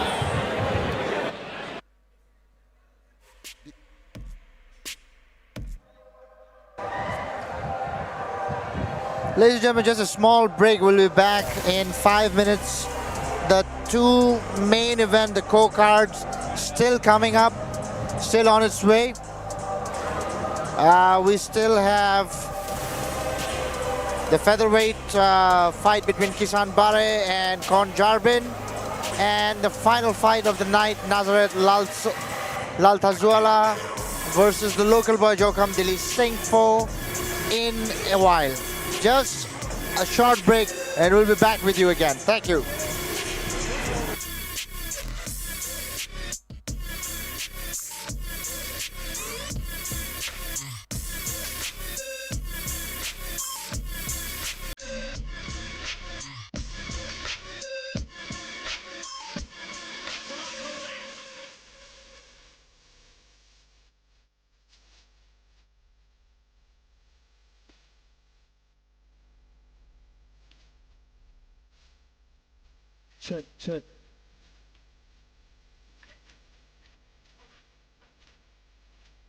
Check. Check. Sanjay, Nada, Badal, can you please come to the stage? Sanjay, Nada, Badal, Lakpa, can you please come to the ring?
अरे आ जाओ यार, वापस आ जाओ, लड़ना है guys. Come back यार, आ जाओ यार, दारू शारू पीते रहेंगे. आ जाओ वापस आ जाओ.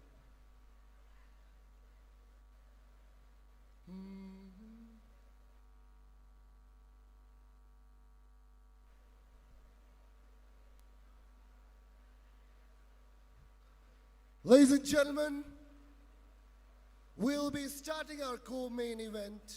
Check. Vocal थोड़ा ज़्यादा, David. Output थोड़ा ज़्यादा. Check. Check. Thank you. Ladies and gentlemen, we'll be starting our co-main event very soon. So आपसे request है, आजा.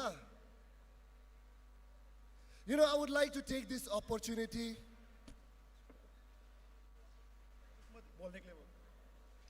ऐसा ही क्या, कुछ नहीं बोलना है. Thank you, Akom. नहीं, कुछ नहीं. All right, guys, I'm going to take a 5-minute now.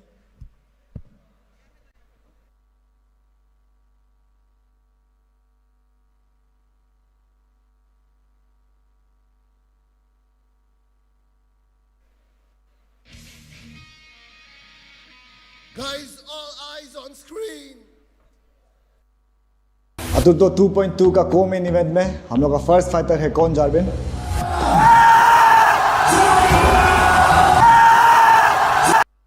ATURTO 2.2 का co-main event में हम लोग का फर्स्ट फाइटर है कौन, जार्बिन. कौन जार्बिन हम लोग का ATURTO का प्रोडिजी है. अपना शुरुआत ATURTO 2.2 का co-main event में हम लोग का फर्स्ट फाइटर है कौन, जार्बिन. कौन जार्बिन हम लोग का ATURTO का प्रोडिजी है. अपना शुरुआत एमेचर करियर का शुरुआत ATURTO 1 से किया था. तो 1.2 में उसको सेमी प्रो में डायरेक्ट खिलाया था. 5 फर्स्ट राउंड फिनिश करके कंटिन्यू कर रहा है. फर्स्ट राउंड फिनिशेस का स्ट्रिक चल रहा है तो हम इसका कंटिन्यू करना चाहेगा. फर्स्ट राउंड ढूंढ रहे हैं. Kon Jarbin, I must say, is one of the most surprising stars in India. I have sparred with Kon Jarbin, and Kon Jarbin doesn't telegraph. And when he starts to telegraph, my God, I swear it's too late because he's bringing bomb in his hands. Jarbin का against आ रहा है MMA का scene का veteran किसान बारे. Super excited to go there in ATURTO to take part there. All in Northeast, like I love Arunachal people a lot. And he is the coach of Team Revelation, so you can expect a banger. जार्बिन का अभी तक का toughest fight होगा. जार्बिन भी pro जाना चाहता है और ये ओपोनेंट प्रो लेवल का है. आप एक प्रो फाइटर है, आपका लेवल मेरा से एक्सपीरियंस ज़्यादा है आपका मेरा. इसका मतलब नहीं है कि आपको एक आसान फाइट मिल रहा है. Know much about him, like for me, fight is like unpredictable. We don't know what's gonna happen. I have hard to go there and do my best.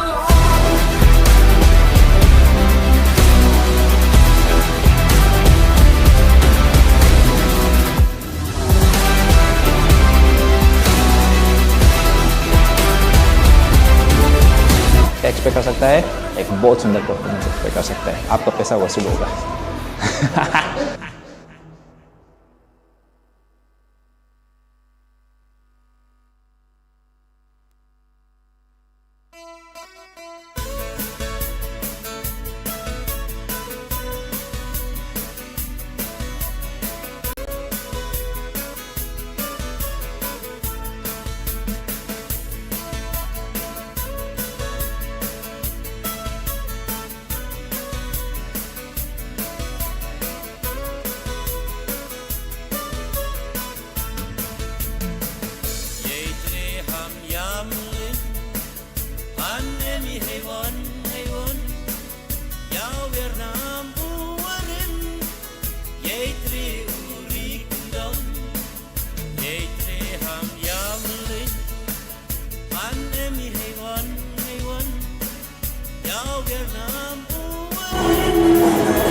Making his way to the cage.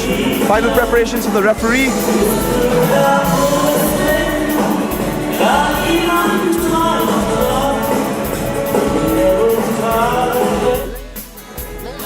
is the co-main event. Yes, the co-main event and the penultimate fight of the evening.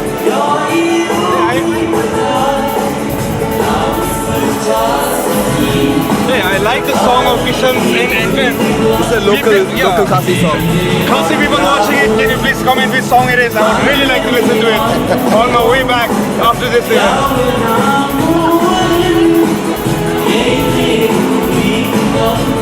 Prem is always interacting with the fans on social media as the event progresses. He actually engages with people as they comment in YouTube or on Facebook. And that's something which is a little different from, I suppose, any other fighting event. Nobody really interacts on real-time basis quite like you do. Yeah, but because like the love and support of these people who are with us and with us online, because of your love and support, this is what makes ATURTO successful. Agreed. It's a spectator sport. Absolutely. And a beautiful display of mixed martial arts.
Ladies and gentlemen, the co-main event of the evening.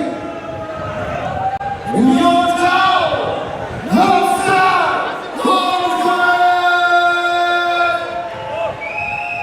fighting in featherweight category, fighting out of the blue corner. From the revolution, Kisan Bareh.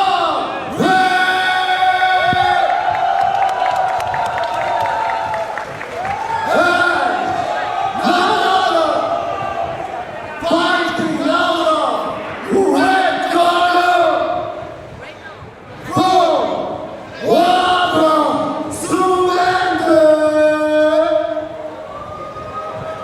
Go, Jarbin!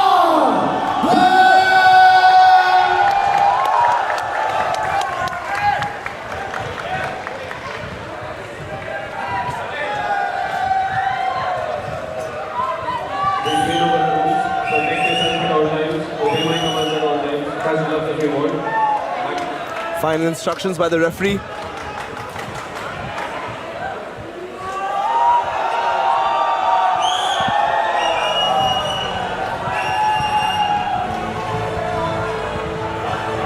Here we go, ladies and gentlemen, the co-main event. Kisan Bareh versus Jarbin. I have no predictions for this fight.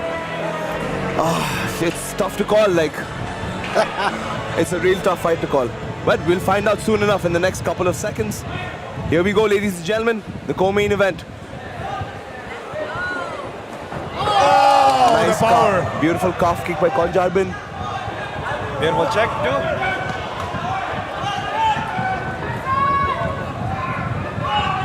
Good Both recovery. guys, they're just still feeling each other out right now. First minute of the fight. Little more composed, little more understanding in the fight between both the fighters. They both look like they've been doing this for some time, you know. Jarbin is gonna, if he continues that, it's gonna be tasking for. Jarbin's got the power. It's very clear. Oh, the beautiful knockdown by Kisan Bareh. You just had to say that. Beautiful knockdown by Kisan Bareh. When we say it's not only about the power, it's about the timing. Yeah, right it's now, about the timing, knockdown was more about the timing more than power. Correct. It really was a timing issue.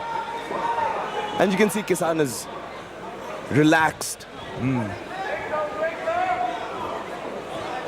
Nice feints, beautiful jab. Very measured forward movement by Jarbin. But both the fighters are very relaxed, if you see. They've done this dance before, so they know what this is all about. This just goes to show, right? I mean, we're looking at the co-main event, and the fighters in the co-main event, they will be here. And Jarbin, a beautiful jab again. Definitely commits with. Oh, this is an insane scramble by both guys.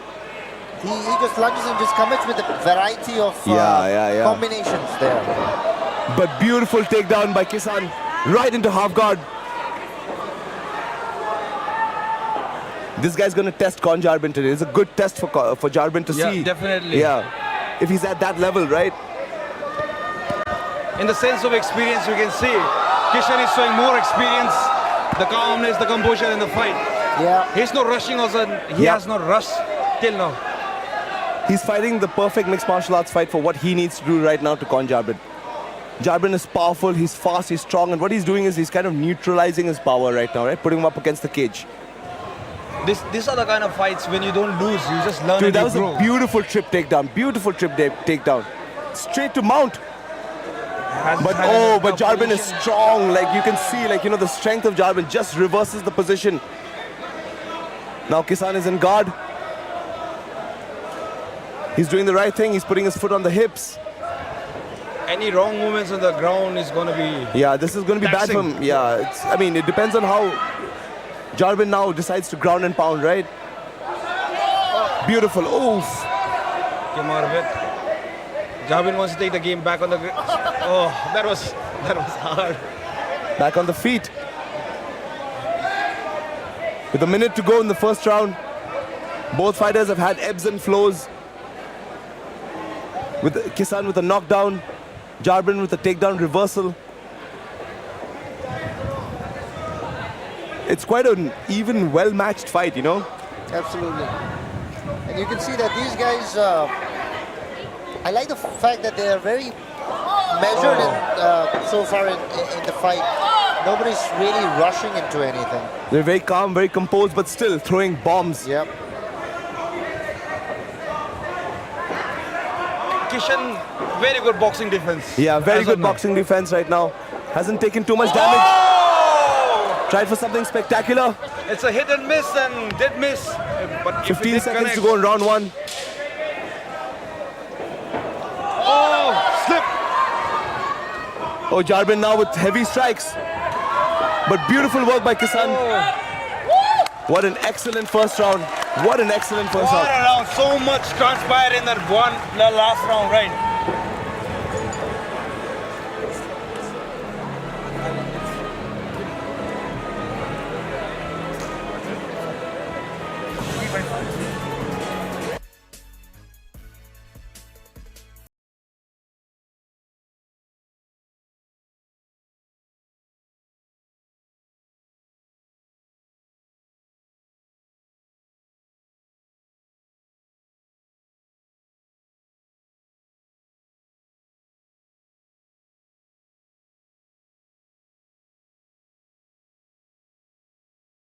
round here to go.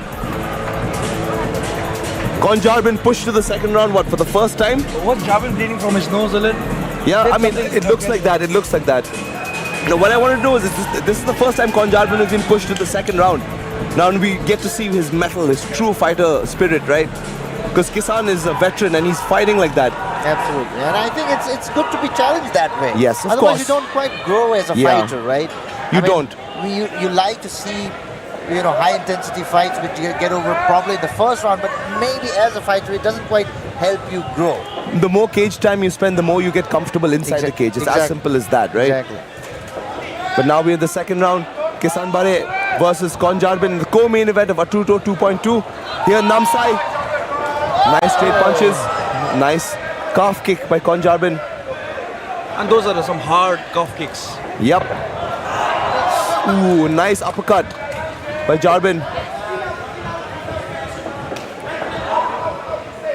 Jarbin should, I believe, when it comes to boxing, Jarbin should take 1-2 to the head and go for the body a little. A huge miss by Kisan Bareh with a big right hand.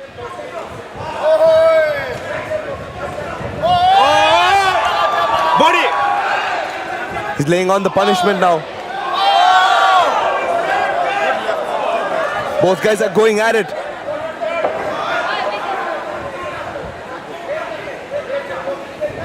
You know what I'd like to see? I'd like to see Jarbin, just even if he doesn't want to get it to the ground, just fake and shoot a takedown.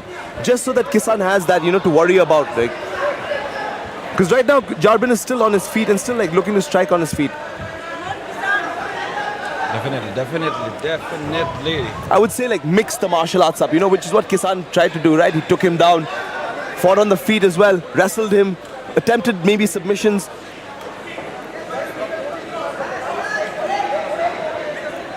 Kisan is definitely fighting the fight that he wants to fight. Yeah. He's not... He is getting caught though, because Jarbin is hitting him with some serious shots, but he's also getting Jarbin right in the nose, right in the mouth, The places where fighters, where you get hit, it kind of shocks you. And I think... beautiful left hand.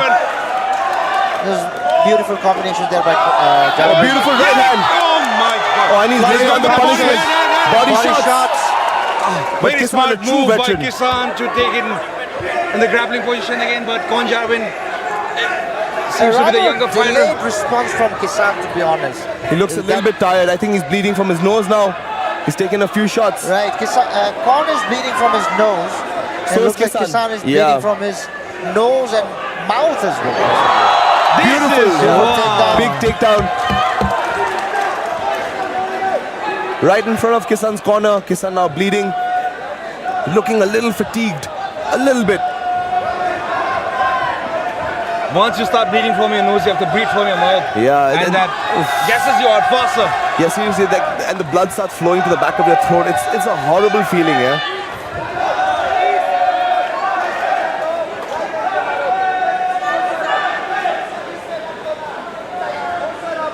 Jarbin now, he's in half guard, looking to just lay on the punishment.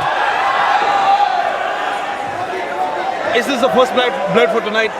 Yeah, I think this is first blood for tonight.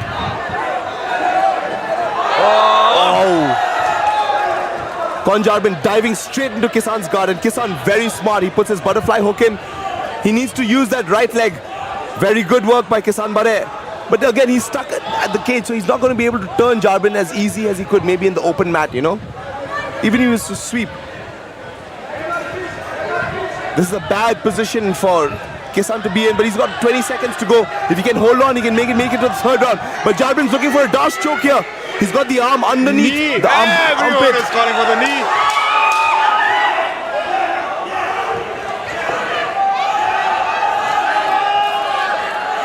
Laying down serious punches. You've got 4 seconds to go. Yeah, I think Kisan is going to just see it through. Would you say round 1 to Kisan? Round 2 to... Yep, Jarbin. Yep, yeah, so definitely looks it like all comes down to the third round now. Yeah. Please, I pray to God this is not a medical stoppage. I don't want to see medical stoppage in this round. I don't think it will. It's just a bit of a nosebleed. I think it's okay. Yeah. It's nothing serious. Not too bad of a cut. His eyes, orbital bone hasn't been broken, so I think he's good. It's just bleeding from his nose. He's good. Regardless, the safety of the fighters should always be the number one priority. Absolutely. Even anyhow, whatever it is, it's a sport, right? Yeah. And in every sport, we take care of safety first. Exactly. Because these are athletes, they have to continue this as a profession. It's not like one night and everything is over. So medical stoppages are important, even though. Yeah, but try telling that to the fighters, right? Yeah, especially the fighters, they're the ones that take it the hardest, you know. And especially in the middle of the fight when you have the adrenaline rushing, you don't want to back down for anything, really. I'm hoping they don't stop the fight because of his nose. I think it's going to go on to the third round. I think it's good. Fighters are bleeding from the nose. Yeah. And it's exactly what I was talking about. Payback with? I think we're going to go to the third round now. This one is going to be what you would call a slobber knocker, man. I can just see that. Because I think they kind of both know that they both have 1 round each. And it comes down to the third round now. Exactly. This is what I Frame your words. I would say this once again. Go on, Jarbin, take it home! Doctor stoppage. Jarbin gets a doctor stoppage. Beautiful work. Thank you. Thanks to me. Thanks to me. What a fight it was. 2 rounds of an absolute slobber knocker. I was really looking forward to the third round when I think Kisan took a lot of damage as well, and it's good. I mean, I guess the fighter's safety is the most important thing, right? Absolutely. You don't want them to take unnecessary punishment if they don't want to be there. Not at all. I mean, it's really not worth it. Yeah, it's not worth it. It's not worth it.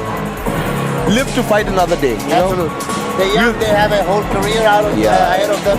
Now is not the time to do any serious damage to yourself. No, and the thing is, we will see Kisan Bareh back next time. Like, he is going to come back. I'm sure. And this just gives Jarbin a very good push as well. Like, he took a veteran and he took the fight to a veteran and was kind of breaking him towards the end of the second round. Pretty much. I mean, even if it was not a medical stoppage, I kind of have this feeling that Jarbin would have dominated in the third round regardless. Yeah, his cardio looked to be on point. I would say this. I'll say this once again. Jarbin, a name to be reckoned with. Tomorrow he's going to be a big name in MMA in India. Anywhere, people from anywhere in India, you're watching this. This is Jarbin, and he's going to be something in MMA tomorrow. I second that. And I vouch my words for it.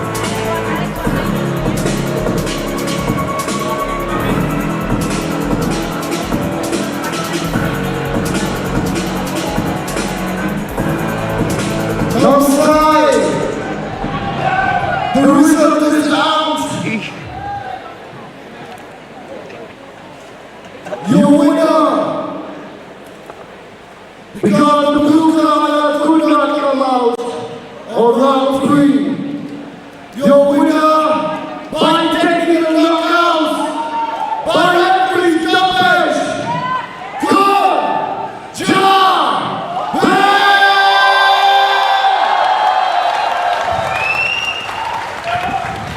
Very well fought, well-deserved win by Jarbin. Absolutely. Let's hear from the fighters now. Yeah. I'm sure they're probably saying we'd love to do this dance once again sometime. Tough fight. And you were beautiful on the match tonight. What would you want to say? Actually, I want to say to everyone that thank you so much to the people of the Namsai who stood there. I came far away from Ligu with my coach Singpho, and then we have Arunachal brother, and Akom. You know, guys, I like to say something to my brother Jarbin. Come on here. See, brother. I don't play in featherweight, I used to play in bantamweight. But I came here in this weight. And in this weight, he beat my ass up right now in front of you. As a fighter, guys, you know, how before he going to a pro fight, right? I want to say, to him that, I want to say personally, I'm standing in front of every motherfucker out here. See, I want to say, wish you all the best for your professional fight. And I wish you all the time. And you will have to shoot down. And maybe brother, you drink more beer than some bitches, bro. And that's it. Thank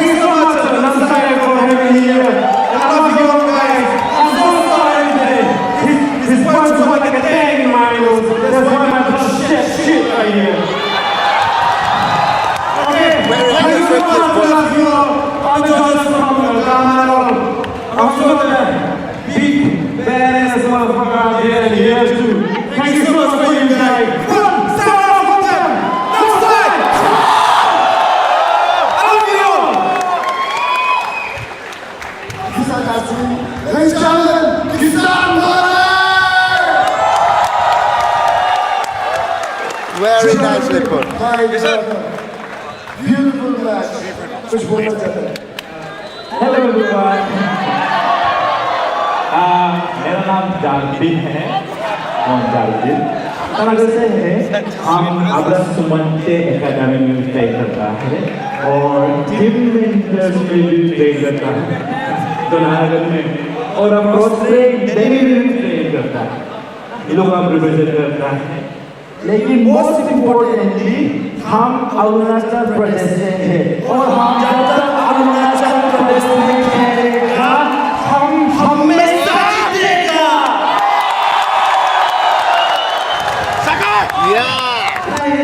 हम बहुत बोलते हैं हमेशा fight का part most importantly thank you ATURTO for giving me this opportunity और thank you Kisan I'm really honored to fight you and thank you to my sponsors Kitco Isanagar Interior Park Nahalagan Stadium House तमाम से आपने sponsor करा और lastly project supporting sir जो यहाँ जॉखम में है और जिससे सबसे ज़्यादा प्राउड है क्योंकि वो एक रिहैब सेंटर है और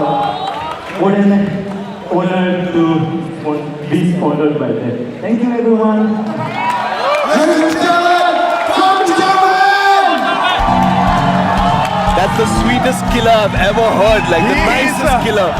Jarbin is a force of nature, but he speaks like a jungle giant. Yeah, I don't think I've ever seen two fighters so sweet and so happy. sweet. Yeah. Right after going through a Hellacious fight, hellacious fight. It was a total combat. But how beautifully put, both of them. Lovely guys. And this is what I really want to stress, that MMA fighters aren't these crazy guys. They're these gentle souls. Yeah, true. But now, we've got the main event, ladies and gentlemen. Kisan Bareh!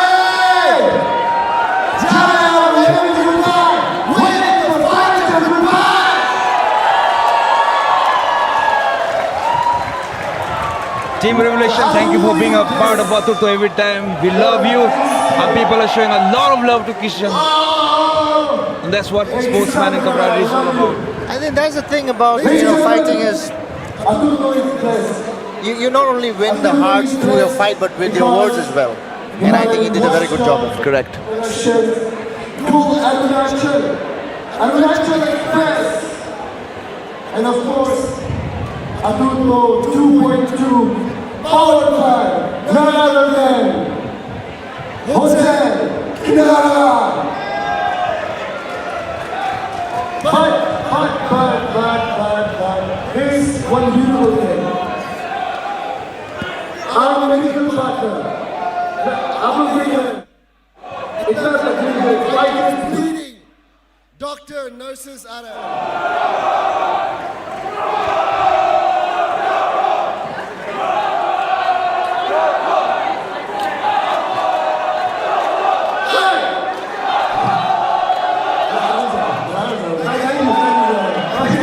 The crowd knows exactly what they want now. To thank Puncture Diagnostic Center for being our medical partner tonight. And a very special thanks to a very dear friend, Jowkhum Dili, a medical specialist. Be brilliant doctor. If you have any problem, he's the guy you want. A dear friend, and has been helping me out for 7 years. Ladies and gentlemen, can you have a big round of applause for Jowkhum Dili?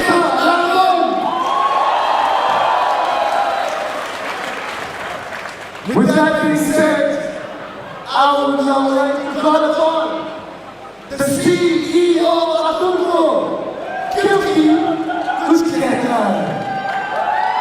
Ladies and gentlemen, in the cage.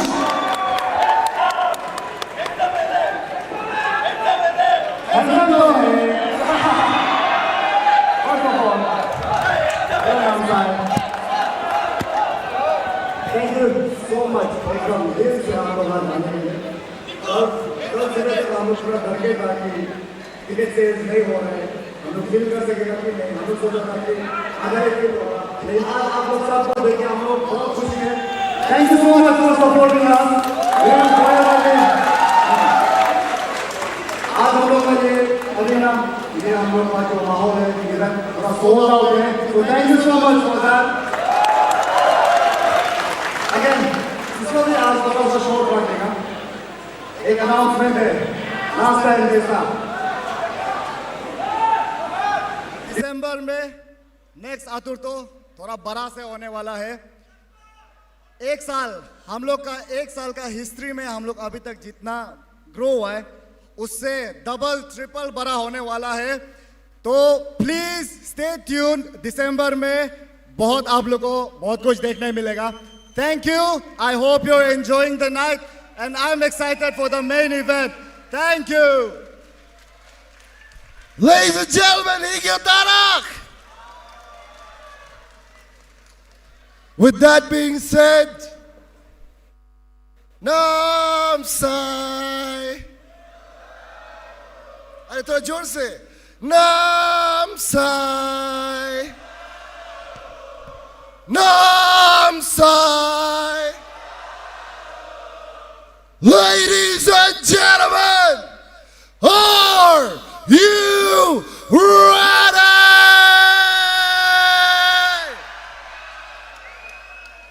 The main event, ATURTO 2.2, Namsai Conquest. Let us have the fighters.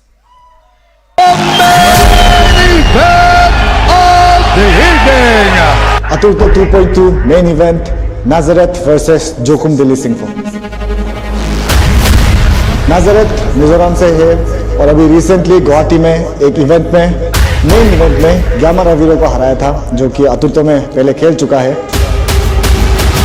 Nazareth जीतने का साथ साथ social media में आतुर्तो को tag किया और वो call out किया लोमदिक्तात को Unfortunately we couldn't get लोमदिक्तात because he is in his training camp right now so we have brought Jowkhum Dili जो कि बोधुमसा से ही है हम लोग सबको याद है ATURTO 1.20 में जोखुम का नी नॉकआउट जो कि कहीं से सडनली आ गया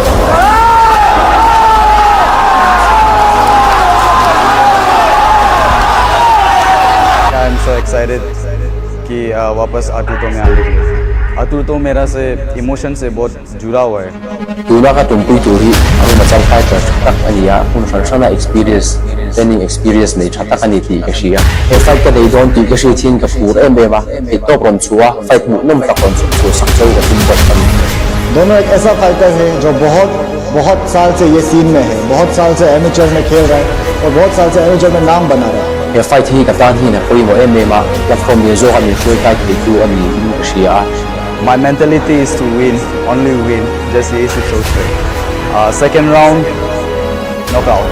This is going to be a very exciting match. It can go either ways. Nazareth एक ऐसा फाइटर है जो सिर्फ आगे बढ़ता है और जोखुम एक ऐसा फाइटर है जो पीछे जाता ही नहीं सितंबर 14 पोई पी माउ ग्राउंड नामसाई आप लोग आइए मालूम चलेगा वो रात कौन किसको खत्म करे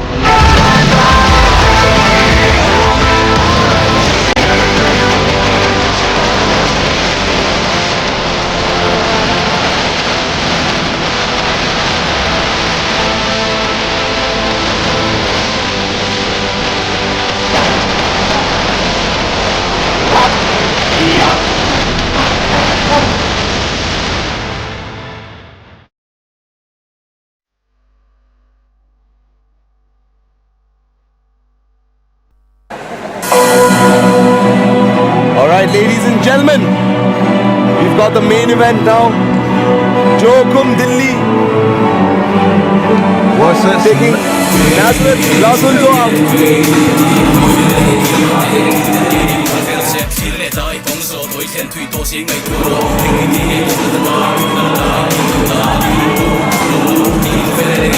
The first fighter to make his way to the cage, Nazareth.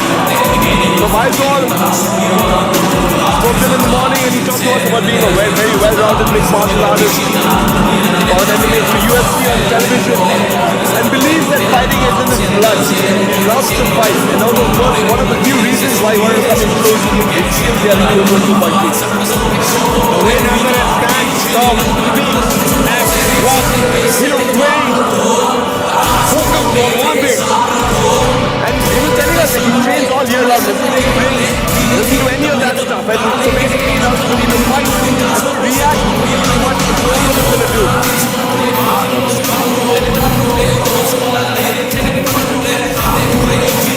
Nazareth. At the final prep point, the referee is making the final preparations for the main event of the evening.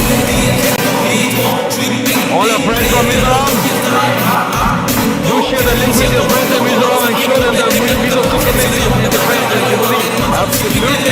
It's going to be a banger. People who are going to watch it live, they're going to miss it. This is the main event of the evening. And my two brothers, Mizo brothers and sisters, show some love to your fighter. He has come a long way to make it to ATURTO.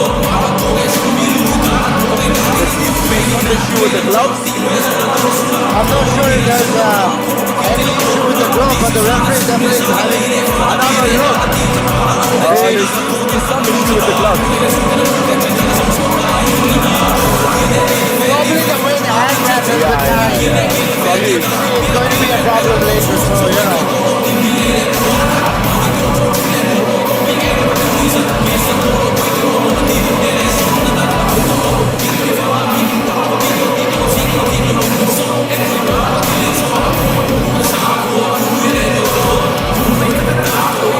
Rewrap the gloves again.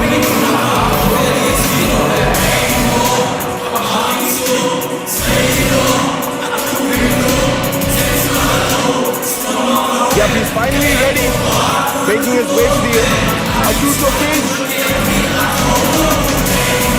Nazareth, a shout out to the officials. Lalthazuala. The officials have really done a fantastic job so far of not only officiating the fight, but every other aspect of which they were involved with so far. And this meticulous look at the gloves right now is just a small example of that. Absolutely. You've got to be meticulous when dealing with fighters, and especially such a dangerous sport, you know. Everything has to be pinpoint. Absolutely. Can't take any chances there.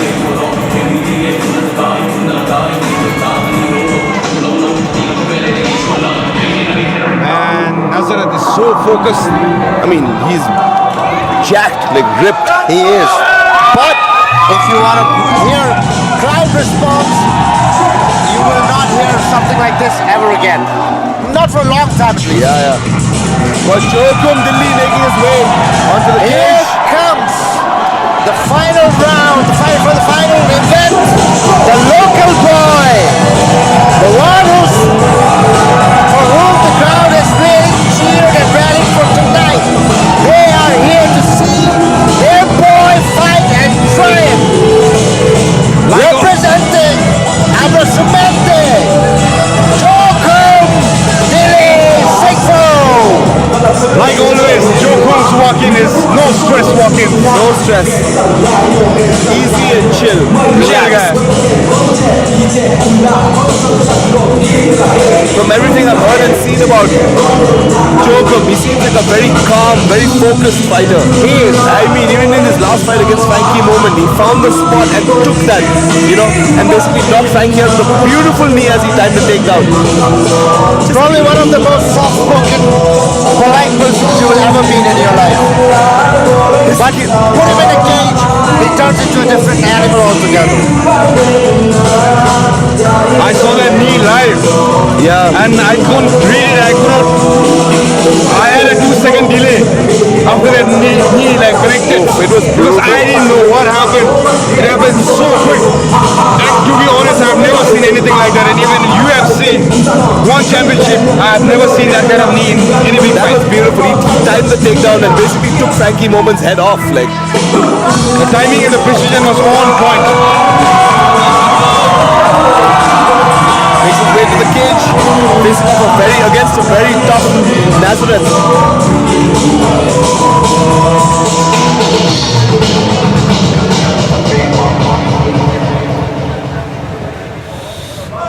Namsai!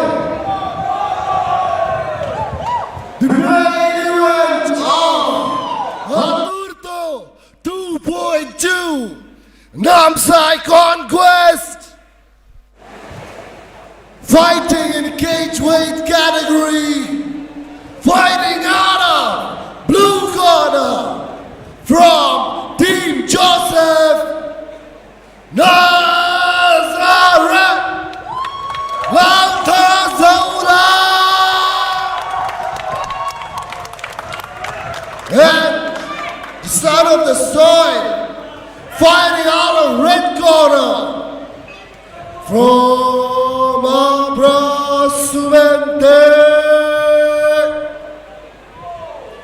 Jowkhum Dili Singpho. The crowd loves their local boy. They absolutely do. Procurement Gogai, thank you for joining us. Even we are very excited for this fight. We hope to see you soon in ATURTO again, brother. Right, here we go, ladies and gentlemen, for all the marbles, the main event of the night. I don't want to see Jowkhum Dili taking on Nazareth Lalthazuala from Mizoram. It's going to be a banger. I don't want to see this fight go to the ground. I don't want to see this fight on the decision. I want to see knockout. I think Jowkhum has been training in Muay Thai in Thailand for the last few months. Oh! That is beautiful left hand by Lalthazuala. A straight left. But now they get into it. Both guys in the center. Opposing stance matchup. Orthodox versus Southpaw. Oh! Beautiful body kick.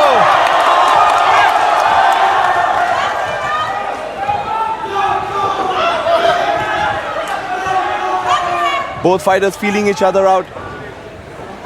All the shots that have been taken till now has been with bad intention. Ooh, that was a nice teep by Lalthazuala.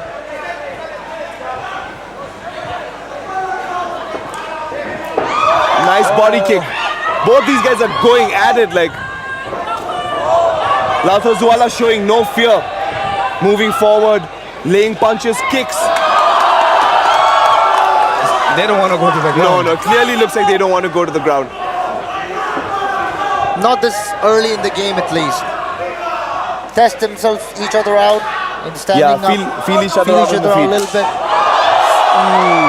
You can hear it from the commentary booth, the power of those kicks. But he took a nice left hand. Just sounds like a whip. And that's the thing, right? Like you fight a lot of right-handed opponents. Oh, and he's taking a knee right to the face. This is what happens when you're fighting like an opponent with an opposing stance. And your defenses to a guy who's fighting you from a different stance is very different. So you've got to change the way you defend. And here's Lalthazuala like absolutely putting it on Jowkhum.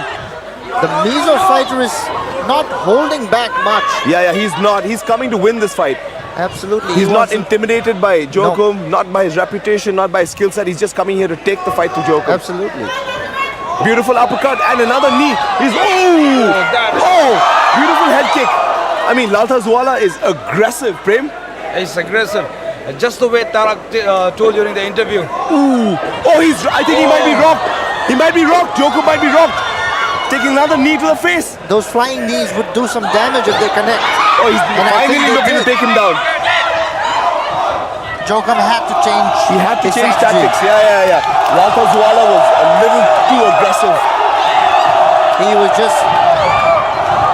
the stadium is exploding now with cheers for Jowkhum. The pace of this fight in the last couple of minutes was crazy. It's crazy. Extreme. I get this feeling the Mizo fighter absolutely does not care about any of it. I thought he was trying to lock in a choke, maybe a shoulder crank. But he gets up and Jowkhum takes him down again. This is smart by Jowkhum. He's trying to turn him around. No, he's actually got a shoulder. He's got a shoulder crunch. Can you see that? He's got a shoulder crunch. Beautiful execution. This is beautiful sweep. Nicely done. This is bad for Jowkhum. He's taking shots again. This is brutal. Lalthazuala is looking to stop this fight in the first round. The back of the head. But this is in transition. It's tough to stop it, you know. Jowkhum is... beautiful knee to the body. Lalthazuala really laying on the punishment. Jowkhum taking a lot of punishment. Yeah, Jowkhum's taking a lot of punishment here. But he manages to Gramby roll and get back at least to a point where he's not taking any more damage from Lalthazuala, you know. Jowkhum needs to survive this round to carry on. Yeah, he's got 33 seconds to go. Oh man, and Nazareth... They want to stand and bang. Nazareth motions him up.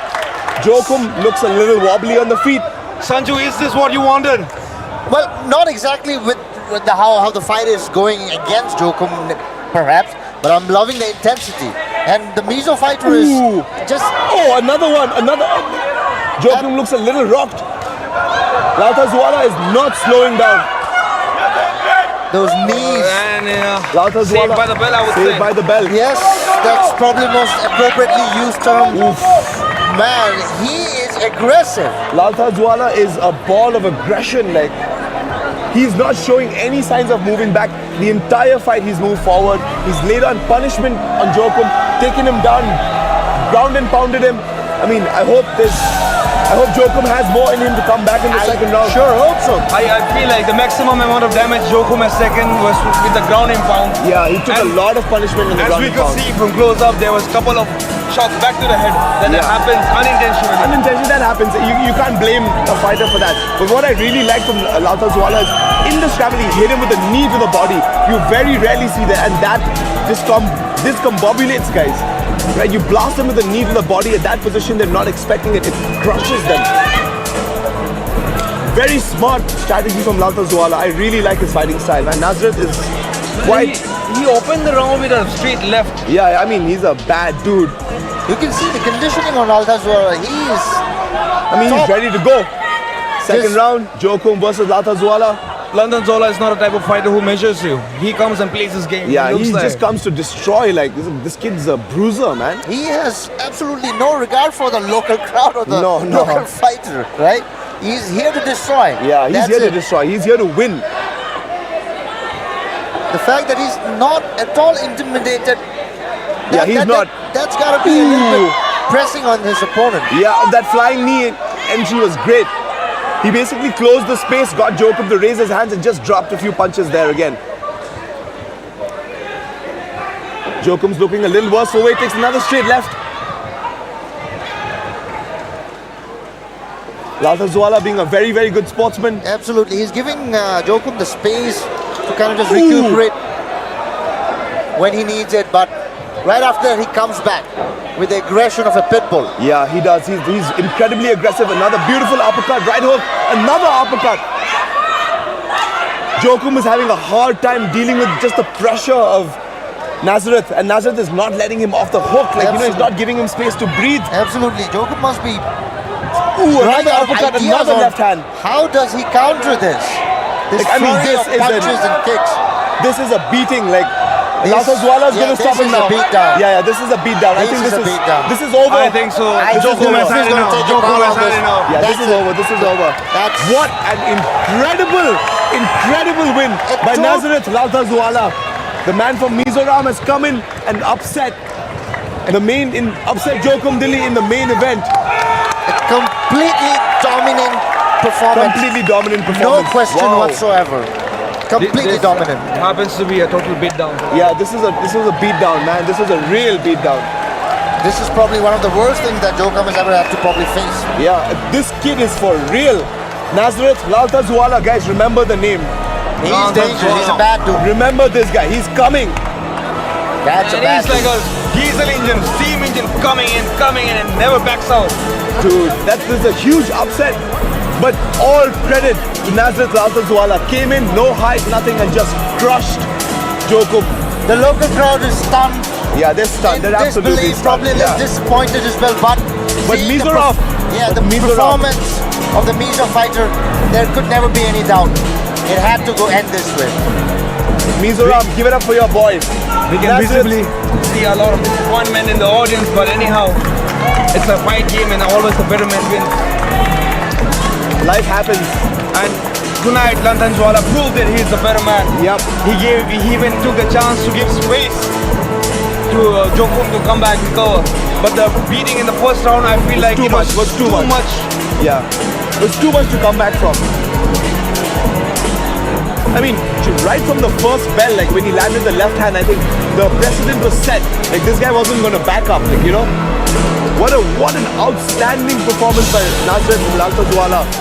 Looking at his performance tonight, I want to give him a nickname. I don't know if it becomes Lalthazuala, the Terminator. The Terminator. You could come up with tens of names for somebody with that kind of performance. he basically broke Jowkhum, man. He broke him. Yeah. Right? At the end of the first round, and you could see by the time Jowkhum came out for the second round, he just could not. He didn't want to be there anymore. I feel for him. Yeah, I do. Yeah, I think it's one thing to break a fighter physically, but to break his spirit. Yeah. Which is kind of what he did. What he did, yeah. I feel bad for Jowkhum, but sometimes you just meet these guys, you know, who are just one level above you. Ladies and gentlemen, the results are out. The winner of the main event in ATURTO 2.2 Namsai Conquest. Winner in round 2, 1 minute 29 seconds by technical knockout. And referee stoppage is on the blue corner by Nazareth Lalthazuala.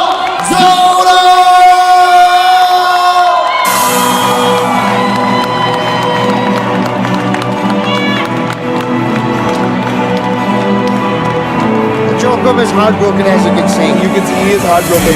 It's tough to take a loss, you know. Tough fight.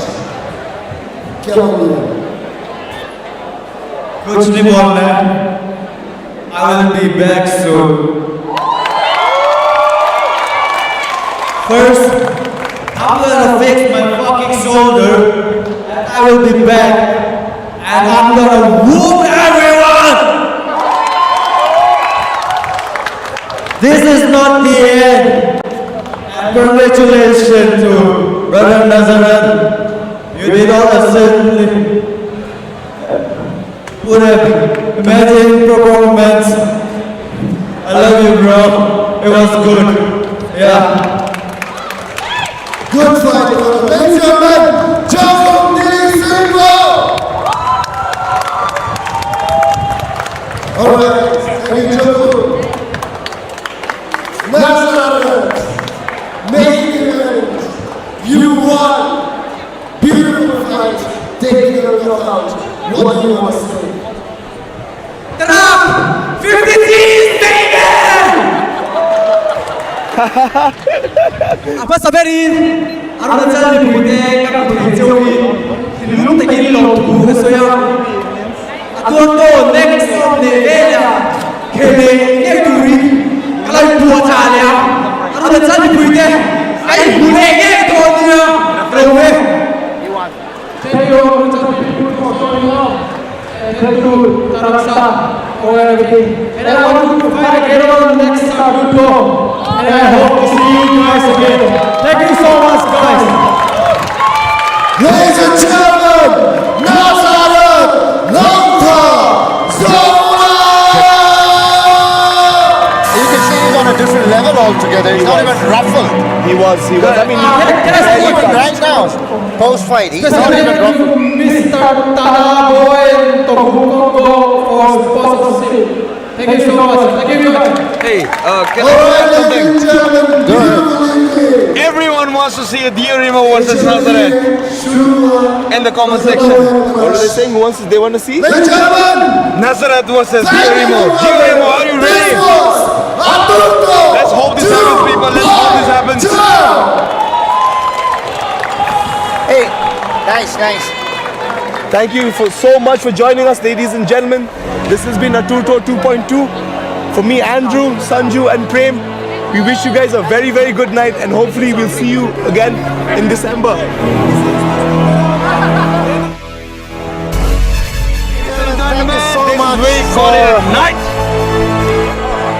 Thank you so much for being a part of ATURTO 2.2 from Namsai Conquest. And the mix of amateur and semi-pro fights you saw. We had some of the fastest probably fights ever we had in ATURTO. Got over in a few seconds. The final cards were absolutely mind-boggling. Great show altogether, great performance by all the fighters. We once again thank you all the sponsors, Hotel Canara, Hotel Express, Go Arunachal Oasis. Big shout out to the team of ATURTO who has put in a lot of hard work for this, and everybody who's behind the scenes is working on to make ATURTO the success that it has become today. I thank once again my fellow commentators Prem and Andrew Lu who joined us from Having said that, Delhi. Thank you so much for joining us. An absolute honor, Sanju. So having said that, we are calling it a night. ATURTO is going to be happening in December again. It's going to be bigger, better and stronger. Till then, ATURTO, be strong. Be strong. ATURTO. See you guys in December. See you all there.